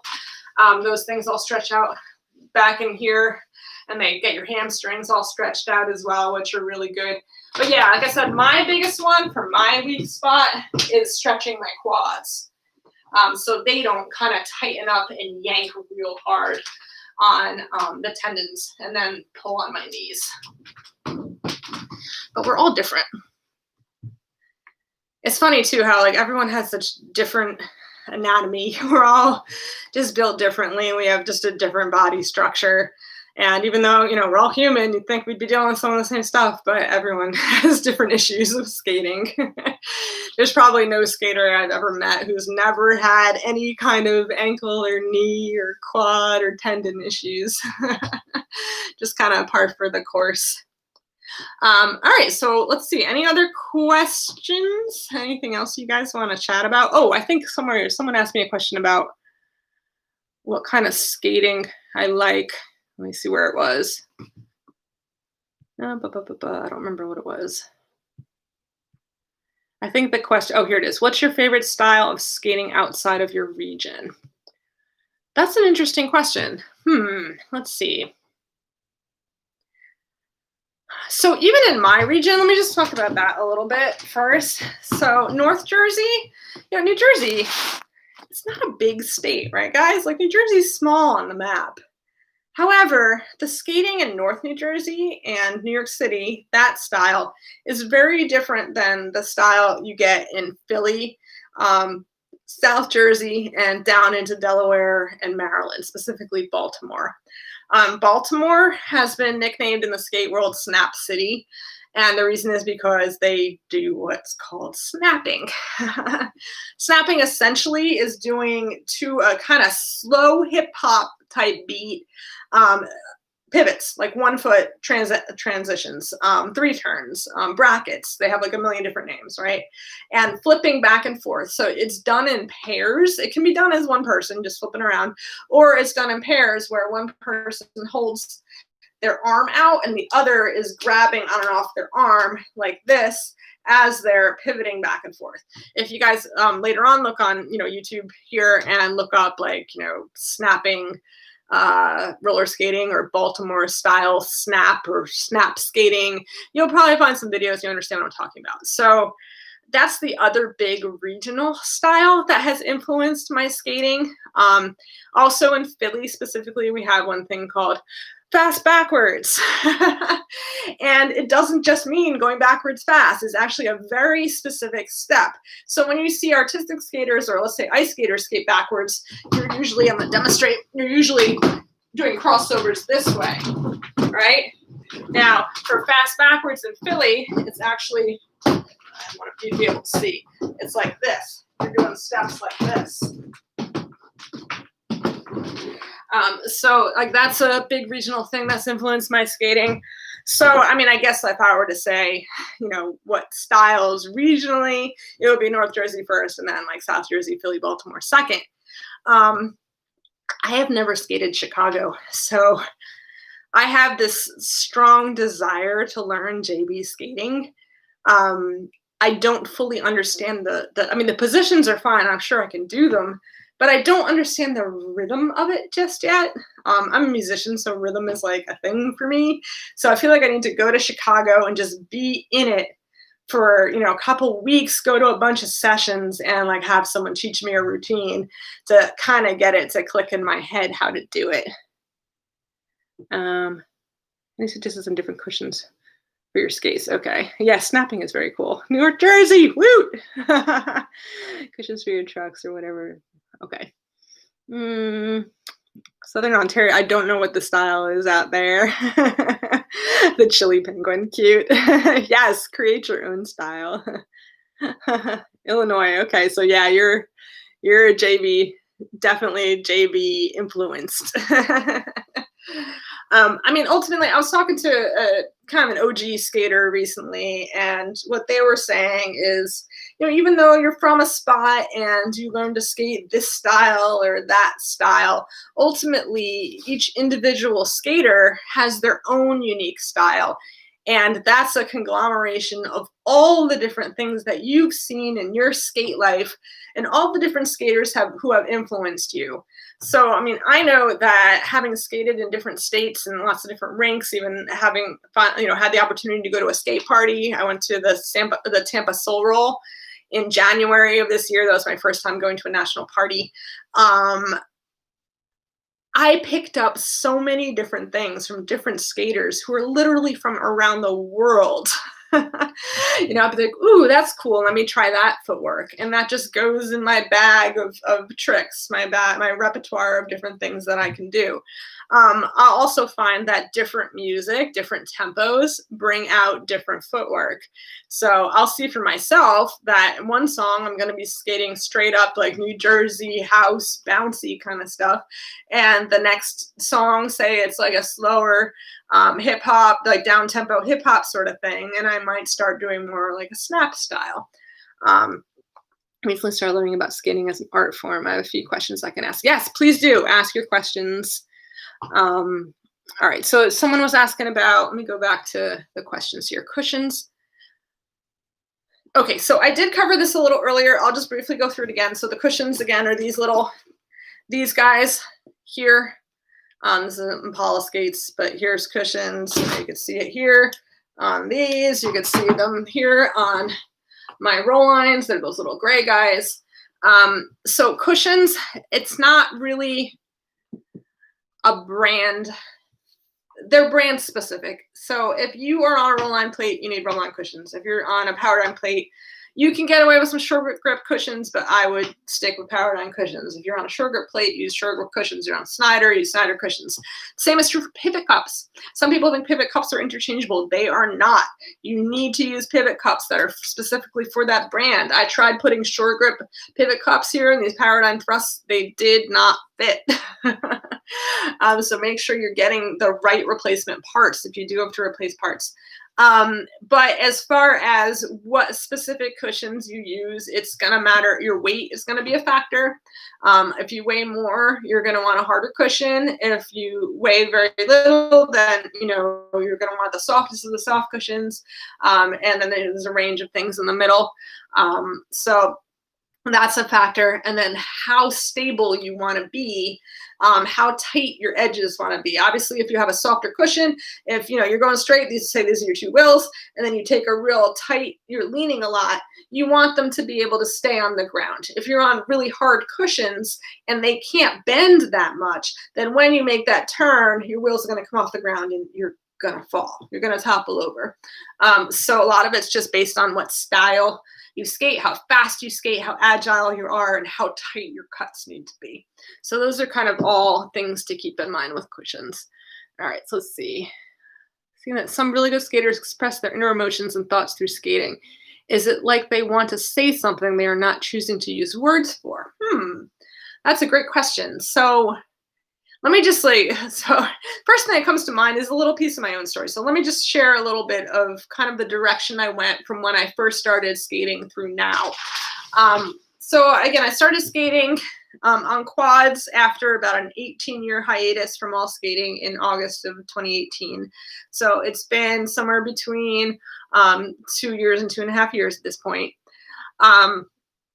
When I first started, I actually ended up at an adult session that was geared towards artistic skaters. And this is one of the cool things about where I live in New Jersey. We have so many different rinks and so many different like micro cultures within our skate scene here that no matter what style you want to skate, like you're probably going to find a rink or a session for it. But again, I'm very lucky that I live here. I know not everybody has that opportunity.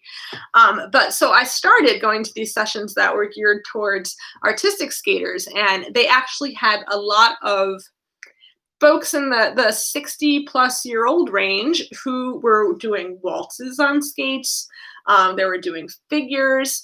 And this was all done to live organ music. They have a fantastic couple of organ players who are actually, from what I hear, nationally known artistic roller skating organ players. Like, who knew that this existed? I certainly didn't until I tapped into it. And I was like wide-eyed, like, whoa, this is cool. Like, how did I not know that this was a thing? I was 40 years old. I went 4 decades not knowing about this. But, I just saw how passionate these people were about what they did and how they've been doing it, some of them for like 40, 50 years. And it was really inspiring, really, really incredible. Now, when you look at artistic skating, specifically figures or the dances like the waltzes and tangos, it's very specific footwork. It's very regimented. It's not really something where there's a lot of room for creativity. It's kind of the equivalent of playing classical music.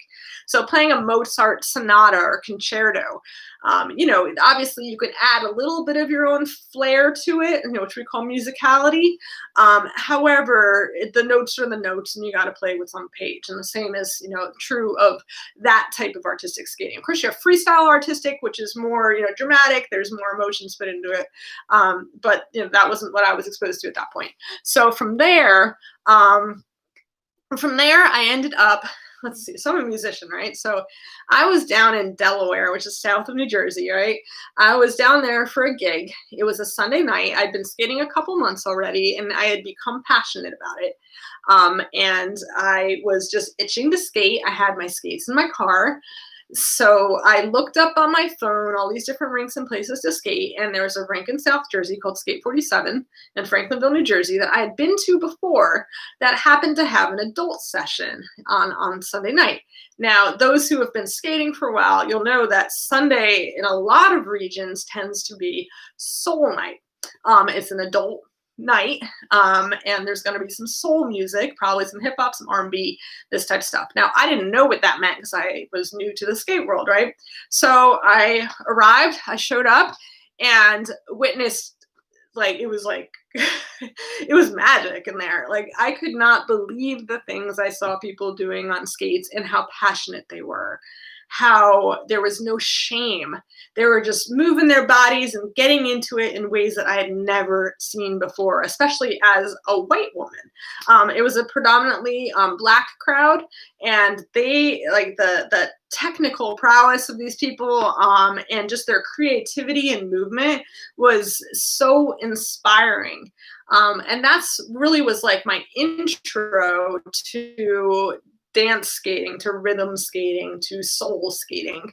And it just grabbed me. And I'm like, oh my gosh, this is what I want to learn to do. I want to skate like that.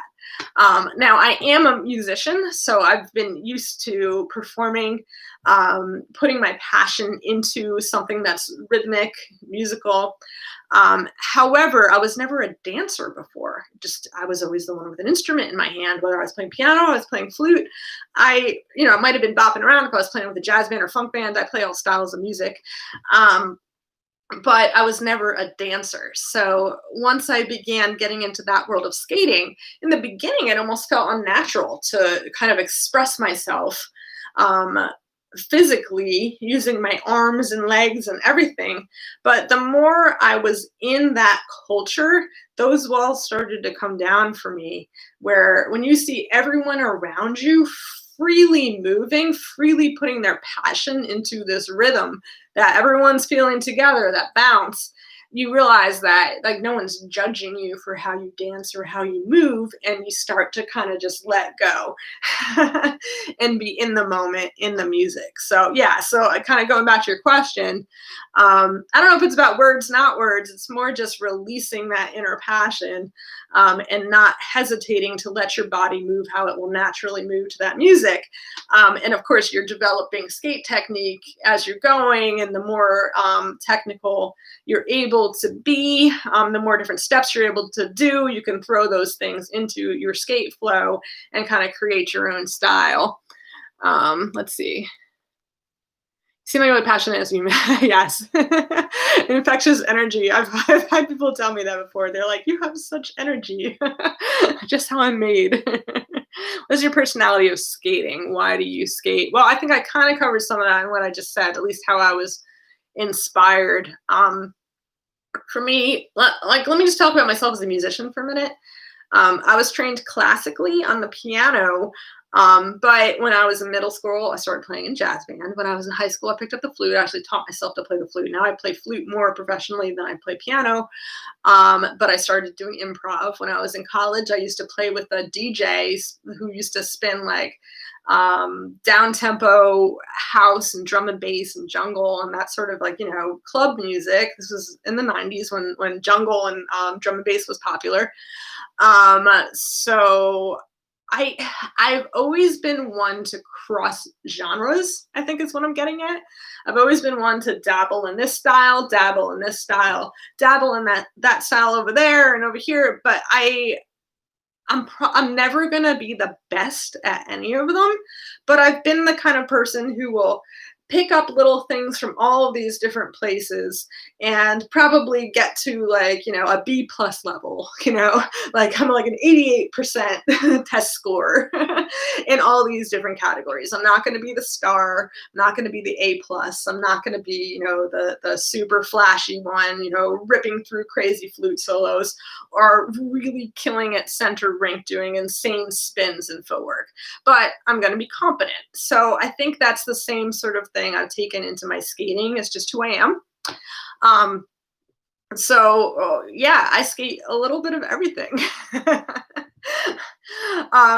As far as the different regional styles, I'll dabble in any of it. Like whatever's in front of me, I'm a little bit of like one of those osmosis kind of learners. Like I watch it and I kind of naturally, almost subconsciously absorb little pieces, and that gets incorporated. I guess that's the word. Gets incorporated into that style that's my own. And going back to what I said earlier, I think everybody has their own unique flow when it comes to skating, regardless of where they're from. That is a conglomeration of all the different people that they've been inspired by. Another musical avenue, yeah. Nice of you to talk about the expression of Black women, how you witness as a white woman. Yes. I think that's huge. That's one thing that made me really reflect on myself and on white culture, and how this is a vast generalization. So this obviously isn't everybody, but how white culture is a lot less expressive when it comes to physical motion. And when they do express that, it's a little more, how do I say it?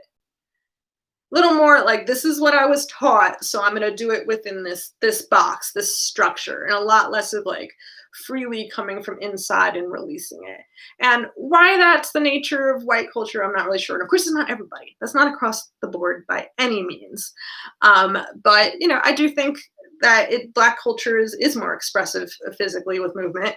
And to me, it's very inspiring. So, you know, that really grabbed hold of me. And I have huge, huge, huge respect for black skaters who have introduced that style into the skate world. I mean, this is decades ago that they started doing this, but, you know, their passion has come through generations and generations and generations. Like when I go to Branch Brook, I go to Millennium, especially Branch Brook. Branch Brook has a very old skate culture coming out of New York City and North Jersey.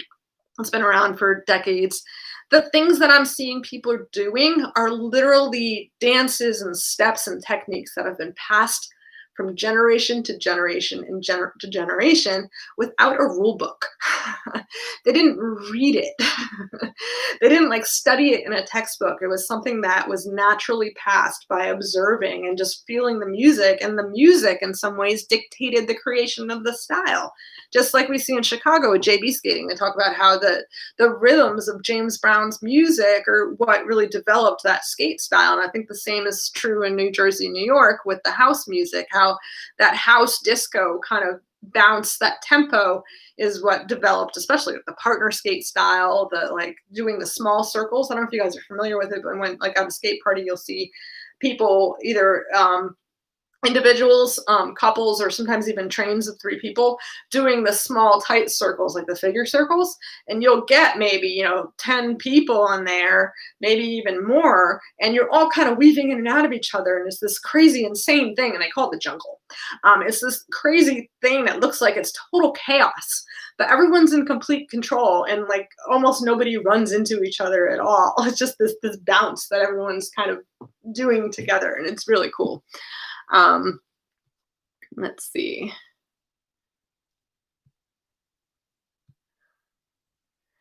Yes, I've seen United Skates. I have seen it. I actually saw it when I was in LA, interestingly. So it was very relevant when I was watching it. I have some opinions about it. I'm not going to get into that right now, but overall, I thought it was a great film. Um, I've seen it. It's the moment I knew you wanted to skate. Okay, yeah, I know a lot of people were inspired by that film to get out and skate. House, drum and bass, and jungle. Yes. You skate to all of that. You know, I've actually never tried skating to jungle. Like that's like going back to 90s Jacqueline, not when 20 somethings Jacqueline. A very non-judgmental listener. When your loved ones feel low, they talk to you, but when you feel low, you don't share. You skate those times to let it out. So I mean, I do share. It depend, you know, whatever. That's like getting into my personal life, of course. I think a lot of skaters are going to say that skating is their place, that they release tension and anxiety. They get to the rink and they're able to just put all other stressors and things out of their mind and just let that movement and that flow kind of take hold of them. And that really, you know, frees them up. And I mean, I could say that's the case for me for sure. When I first started skating, I was actually I was grieving. I had just lost someone very close just a couple months prior. And skating was really the only thing that would get my mind off of that.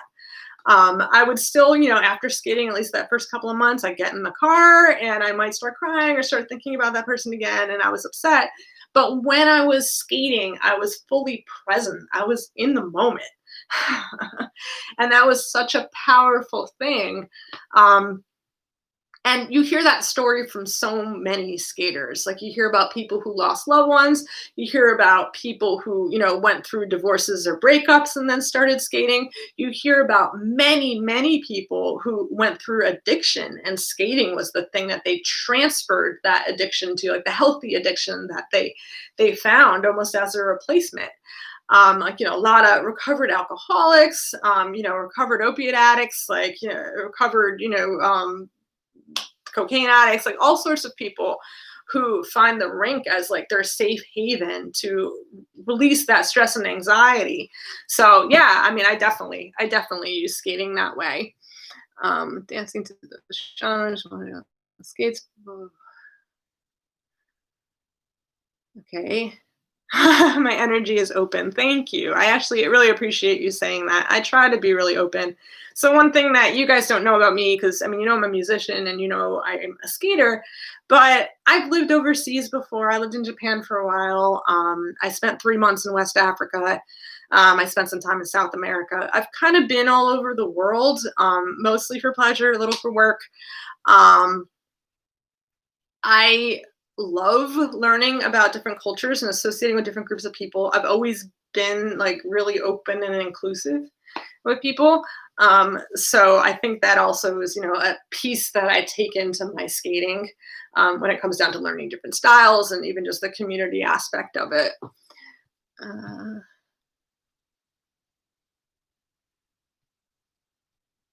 I'm reading through all these. Yes, dancing and skating, of course. I know a lot of people are dancers first and then skaters. I mean, I wasn't a dancer first. I've just been a skater from Trinidad. Okay. Dancing and music is part of growing up. Nice. Very cool. Skate to some jungle. Hard techno too, Detroit style. Okay, cool. Yeah, I know another skater actually who mentioned Detroit style house and techno and how that's the thing that they love. Wow, so jungle. I mean, jungle tends to be a really fast pace. I'll have to think about that. You've inspired me to try that out. Skate to jungle. Um, Sorry for my loss. Yes, thank you. I appreciate it.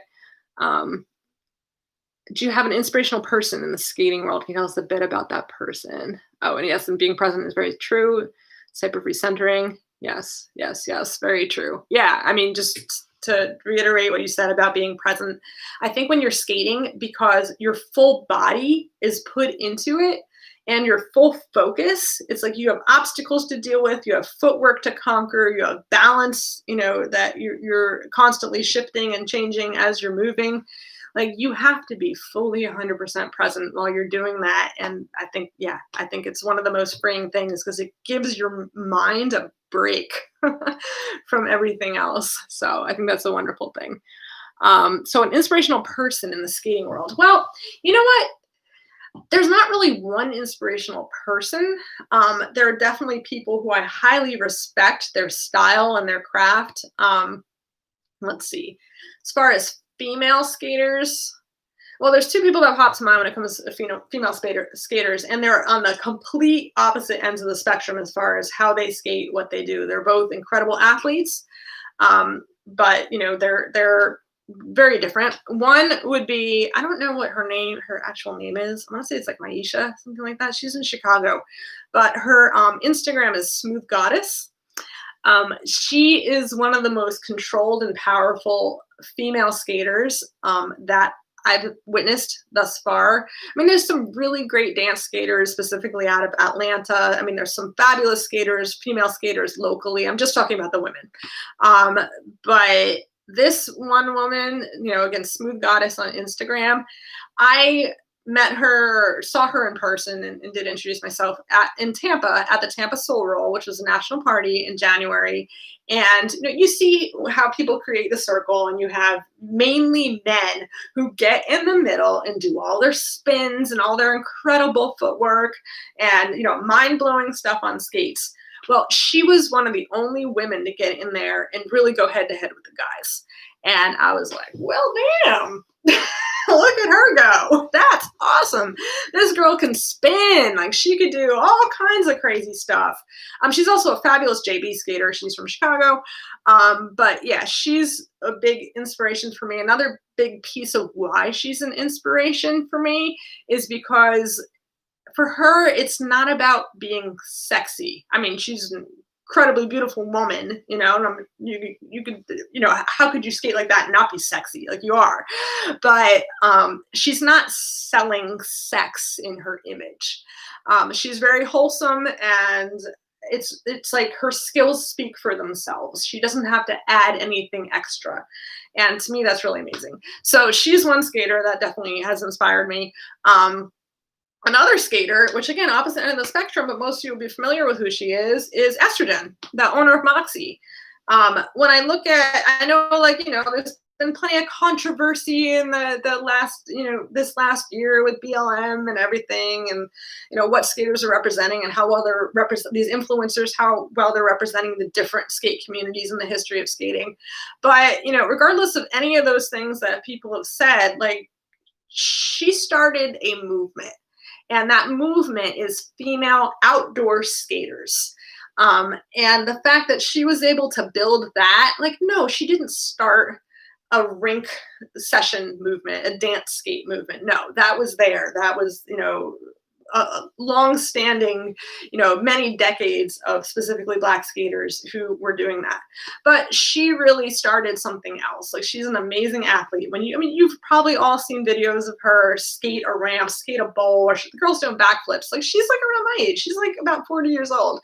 She is doing incredible feats. And just watching how she's built up a company and kind of maintained momentum with it, I give her a lot of credit. I did meet her once. She was super cool.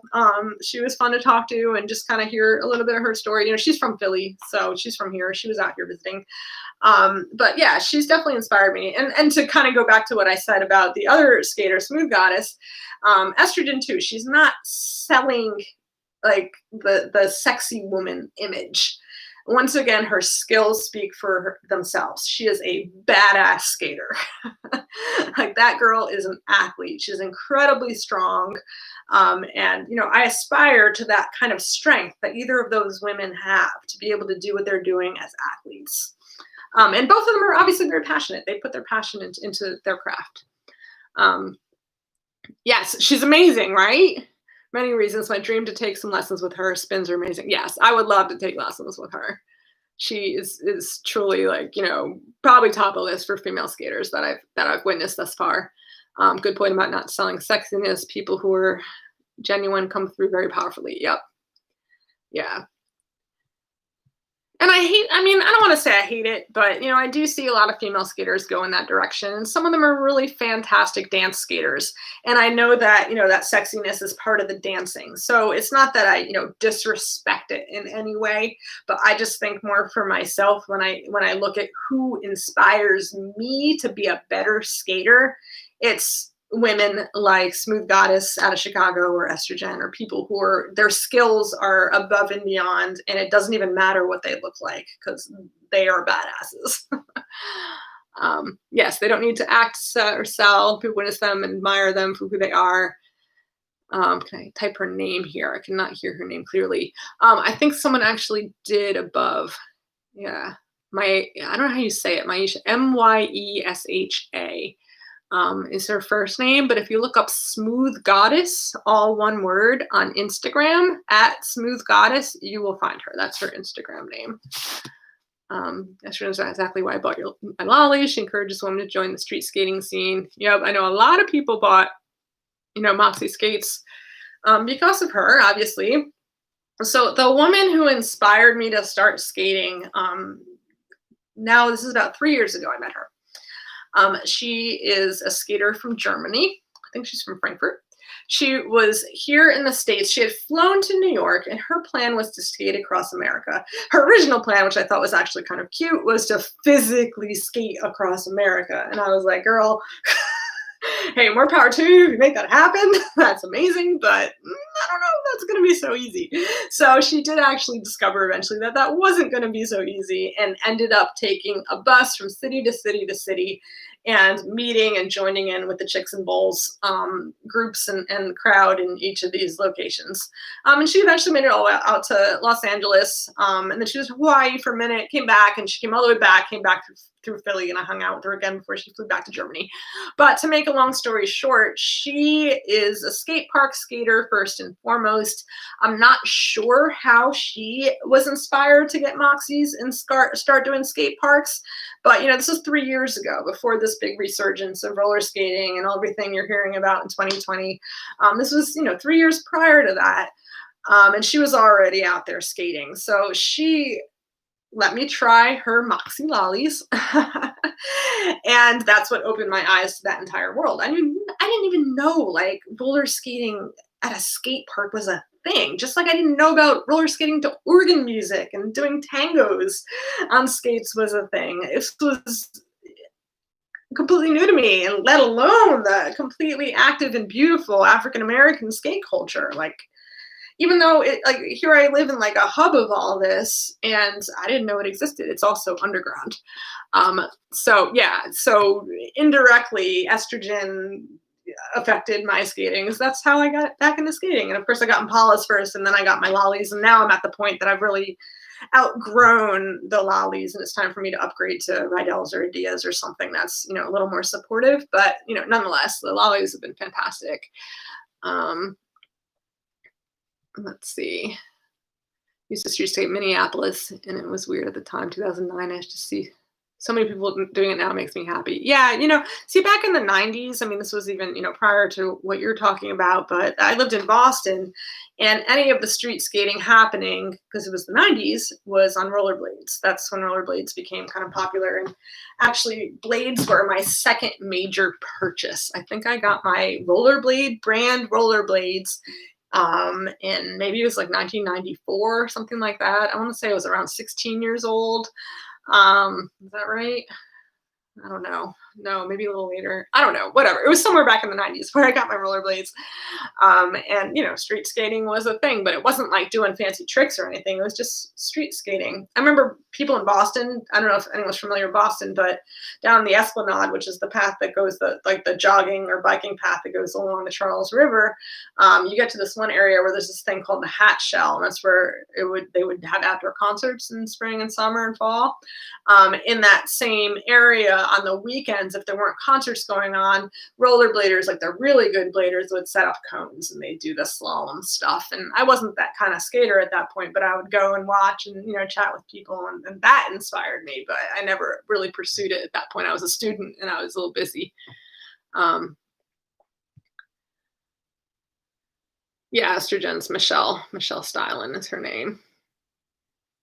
The biggest lessons skating has taught you that you have implemented in your life. All right, let me just read the rest, and I'll go back to that. Bye. Thanks for watching those. Julesy. Thank you. We're off to a skate lesson. Sweet. Go to fundraisers where people are skating for a purpose. All right. Yeah. Okay. All right. So, biggest lesson skating has taught you that you've implemented them in your life. I think, for one, just fitness, staying fit. I was mostly inactive. Like, I would ride a bike from time to time. I'd be out walking and hiking in the nice weather. I live in New Jersey, so it's not always nice weather to do outdoor activities here. So I think consistent fitness was a big thing for me. I lost probably about 15 pounds and gained probably, 5-10 pounds of muscle. So I probably lost like 20 pounds of fat or so from skating, and really got myself into shape, got my lungs and heart into shape. I don't know what my experience of COVID would have been had I not been skating, but I have a strong suspicion that I wouldn't have had as minor a case as I did. But having, doing so much cardio every week and having such strong heart and lungs, I think that's been huge. So it's influenced me in that way. And then going back to what I was talking about earlier, just freedom of movement, freedom of expression. Yeah, I'm a musician. I'm used to performing. So it wasn't that I was like this, bottled up, super anxious person who didn't release anything to the world. It wasn't like that, but just expression, freedom of movement. That really changed me, because I do think I was a little pent up in that way, especially as a white woman. Like I was talking about earlier, white culture is not as free as some other cultures, as maybe Latin culture or Black culture, with movement. So I think it did kind of almost it freed that piece of myself in order to release emotions through movement. So yeah, that's definitely been powerful. Not that in turn builds confidence, like in a big way. And what was the other one? Have I ever skated for fundraiser purposes? Yes. Well, here in New Jersey, it's not uncommon that we will have skate events or skate parties that are fundraisers. For example, there's one family who skates and they have a daughter who has some kind of disability. I don't remember specifically what it is, but they do a fundraiser event every year for that family for raise funds for her medication. Um, they do a breast cancer awareness thing at least once a year. There's another event called Code Red. I can't remember what that's fundraising for, but that's a fundraiser. So we have a lot of specific skate parties and events that are built around fundraisers. Now, if you're familiar with kind of the soul skate scene, the black skate culture, you will have skate clubs. So you'll have a group of people that you might see all wearing t-shirts that say their skate club name, and they might all be doing dance routines, like stepping routines together. Those clubs are usually centered around supporting the community and doing fundraiser type things and going out and serving. I haven't been involved with any of those kinds of clubs because I don't want to say they're exclusive, they're not, but it's kind of like you have to ask to join and there's a process to join. I don't know if any of you are familiar with Rebirth Rollers. That's probably one of the most well-known ones, at least here in the States from what I've seen. I want to say they were born out of New Orleans, but then they started planting chapters all over the country and all over the world. Actually, there's a chapter in France, in Paris. And they're super cool because, I mean, they really serve their local communities. But what they do, because I was like, when I went to this party in Tampa, you had Rebirth Rollers members from cities all over the States and Europe, and they had come together there at the party, and they're all doing these dances in unison, and they'd never even met each other, many of them. But what they do is throughout the year, they share these videos with each other. Like they probably have some kind of hub or something where you have to log in, and you could see these new dances and stuff, and they have arm commands that they'll do, and everybody memorizes the command so they know when whoever's leading does like the arm command or whatever the command is, they'll know that that's the step that's coming next, and you'll see this like beautiful thing happen in the rink. But those clubs are really built around community service.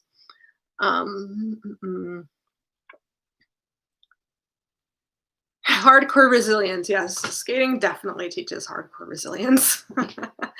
That's for sure. It's one of those like, just keep plugging along, keep going until you get it. So I think it teaches a perseverance, which is very powerful. Again, being a musician, I think that's helped me even prior to my skating, because I understood the process of practicing and getting something cleaner and cleaner and cleaner and more technically correct over time until you develop some degree of mastery. So I think that was already ingrained in my mental process, but I had never done it with a physical activity like skating before. So yes, definitely resilience and perseverance. Skating saved my life in COVID. Yeah, I mean, I don't want to say it saved my life. I've known a lot. I mean, I know COVID is absolutely killing people, and it's really horrendous what's going on in this world, and especially in my country. And in a way, it's a little bit shameful what's going on here. But not everybody's dying. When you do look at the numbers, there's a lot of people who I know who are not skaters who have gotten sick. Some of them are even, not very active, and they've gotten sick and they get better. So, I mean, that is the vast majority of people. They are getting better. But, I mean, my point was that to some degree, I credit my, just general health to skating so much and perhaps not having as severe a case. I mean, I don't think I would have been in the hospital. It's just, I'm not really one to get very sick. I was overall very healthy even prior to skating, just I wasn't in the physical shape I'm in now. So I think that my case was so minor was probably influenced by the fact that my heart and lungs work well from skating. This is easily the most high energy, interesting YouTube live session I participated in. Thank you so much. My storytelling is inspirational. Have a good weekend. Wow, thank you. That is a really nice compliment. I really appreciate you watching, and I'm glad that you enjoyed it. That means a lot to me. I'll hopefully be doing more of these. I've actually been thinking about doing some lessons this way. I'll probably, for that, I'll probably post some kind of, Cash App link or whatever, donation based. It wouldn't be like any set fee that you have to pay or whatever. So you can give whatever you want if I start doing that. But I need to get my setup a little better. So one of my things right now, and I know I said it at the very beginning, but I need 1,000 subscribers here on my YouTube channel. I think I have 700 and something right now. I haven't looked at it. Obviously through the last couple hours while I've been here, I haven't been looking at it, but I need 1,000 subscribers in order to stream from my phone. And if I could stream from my phone, that allows me to use a lot of different locations first and foremost. And then also the quality will be a little clearer on the audio and the video. Like now I have a light set up, so it's fairly clear. But as soon as it's like a little lower light, then it just gets real fuzzy and stuff with the webcam. I mean, I'm on a MacBook Pro and it's a 2013. So it's not the best webcam that is out there for certain. So one way that you guys can help me is by sharing my YouTube channel and asking your friends to subscribe, even if they're not, going to be watching all my videos and commenting on things and participating. That doesn't even matter. I just need to get that subscriber count up to 1,000 in order to be able to stream from my phone.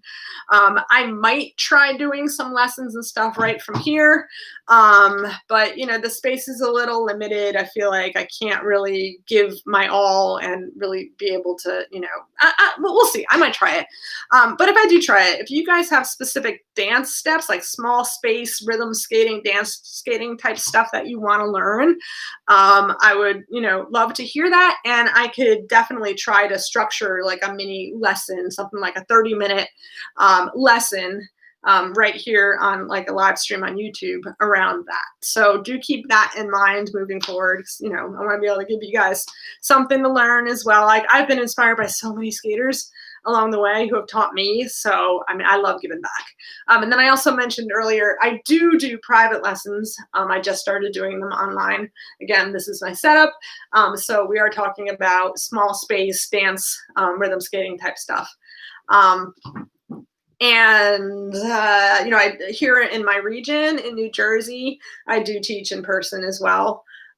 So I have a number of different skaters that I've done in-person lessons with. Over summer, I was doing a beginner group class that was happening in Northeast Philly.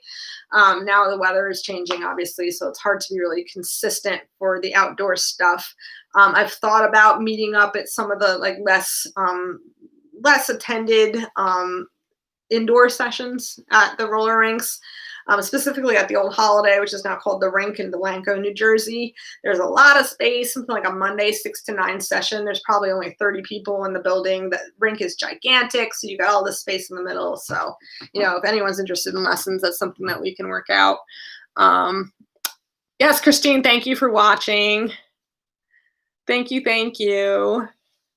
I appreciate you. I appreciate you guys. I can help you with video editing. I've experienced with video editing for 7-8 years. Not a pro whiz kid, but can help. Thank you. That would be awesome. I do video editing as well. Obviously, you see all my videos, they're all edited and everything. I do all of that. I've thought about doing more tutorial videos. One thing I tend to, I don't want to say struggle with, but like I procrastinate on, is something like tutorial videos, because unlike a video where I'm just dancing around, or it's a rink session video or something where I have a subject and I'm just going to edit whatever content I have. When it comes to doing tutorial videos, you really have to properly think through the steps, get the right shots, structure it, A, B, C, D, E. You almost have to do like an outline. So I tend to be really slow at getting those out, but that is something where sometimes the editing help would probably be good. 745 subscribers. Okay, cool. So yeah, I've got, 255 to go before I hit that point where I could use my phone. But yeah, if you haven't subscribed, please do. Thank you. I really appreciate that. You guys are awesome. So yeah, I think I'm going to wrap it up as well. It's getting late. Maybe I'll put on some more music. I'll just skate around for a couple more minutes in here just for fun and then sign out. Thank you, those of you who are still sticking around, those who have watched. It's been really cool to be able to dialogue with people like this and answer questions. Probably like lose my voice by tomorrow after talking the whole time. Oh, thank you. Oh my gosh. Can't wait for the lessons. Yes. Thanks. We're gonna go eat. I was actually thinking that too. I'm like, I'm gonna go like eat a meal. It's gonna be midnight, but I'm gonna eat a meal here after we're done. And thank you. Yes, I appreciate any friends that you share my channel with, and anywhere you share my content. That would be really awesome. Yes, that's true. Yeah, you're also trying to grow your channel. Yeah, I remember I gave you a shout out on Reddit once. Yeah, you have an awesome channel. So go check out Mass Skaters. She's got a fantastic channel with some really cool content. Just really inspiring to see young skaters doing things like that. So yeah, kudos to you, girl. You're awesome. All right, so yeah, I'm just gonna put on some music to skate for maybe 5-10 minutes, and then I'll sign out. So let me see what I got here. I think I'm gonna put on the same track as before because I have it right here. Little house music. Here we go.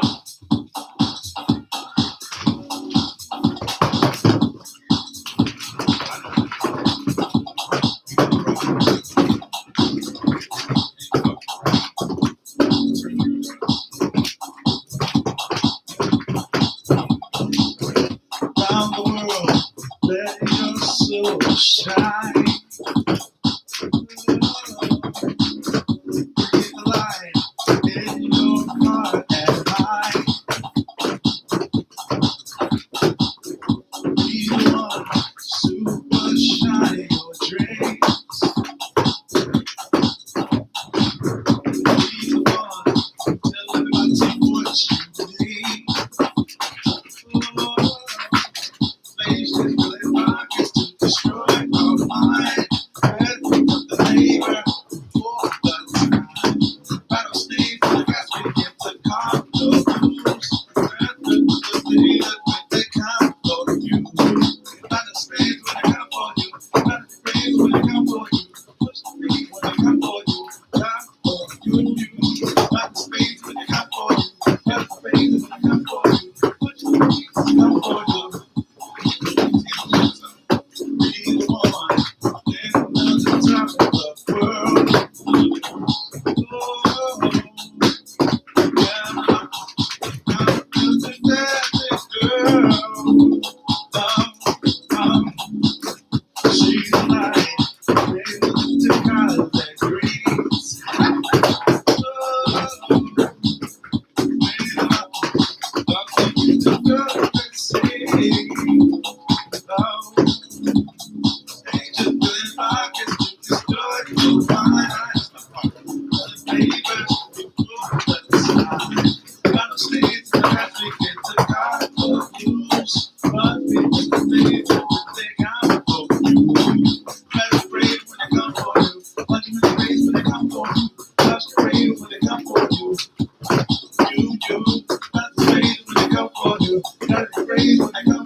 for you.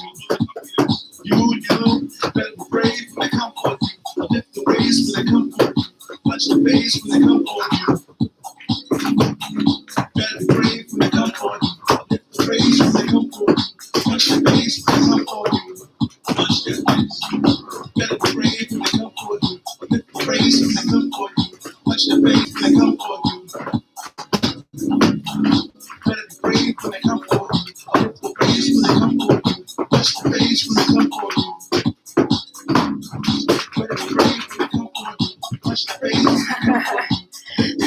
You're welcome. Spaceships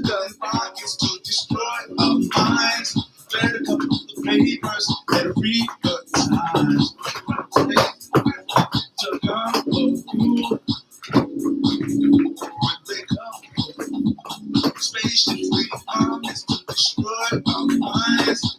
Better pick up that paper and read the times.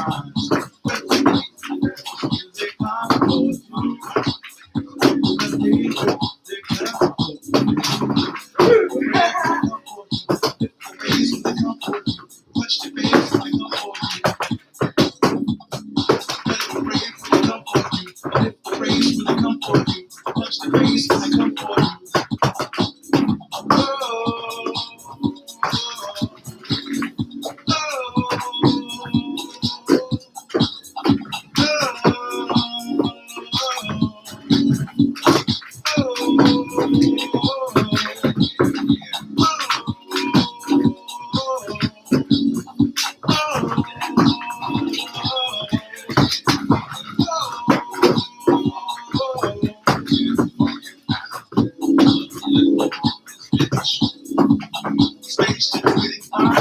Destroy our minds.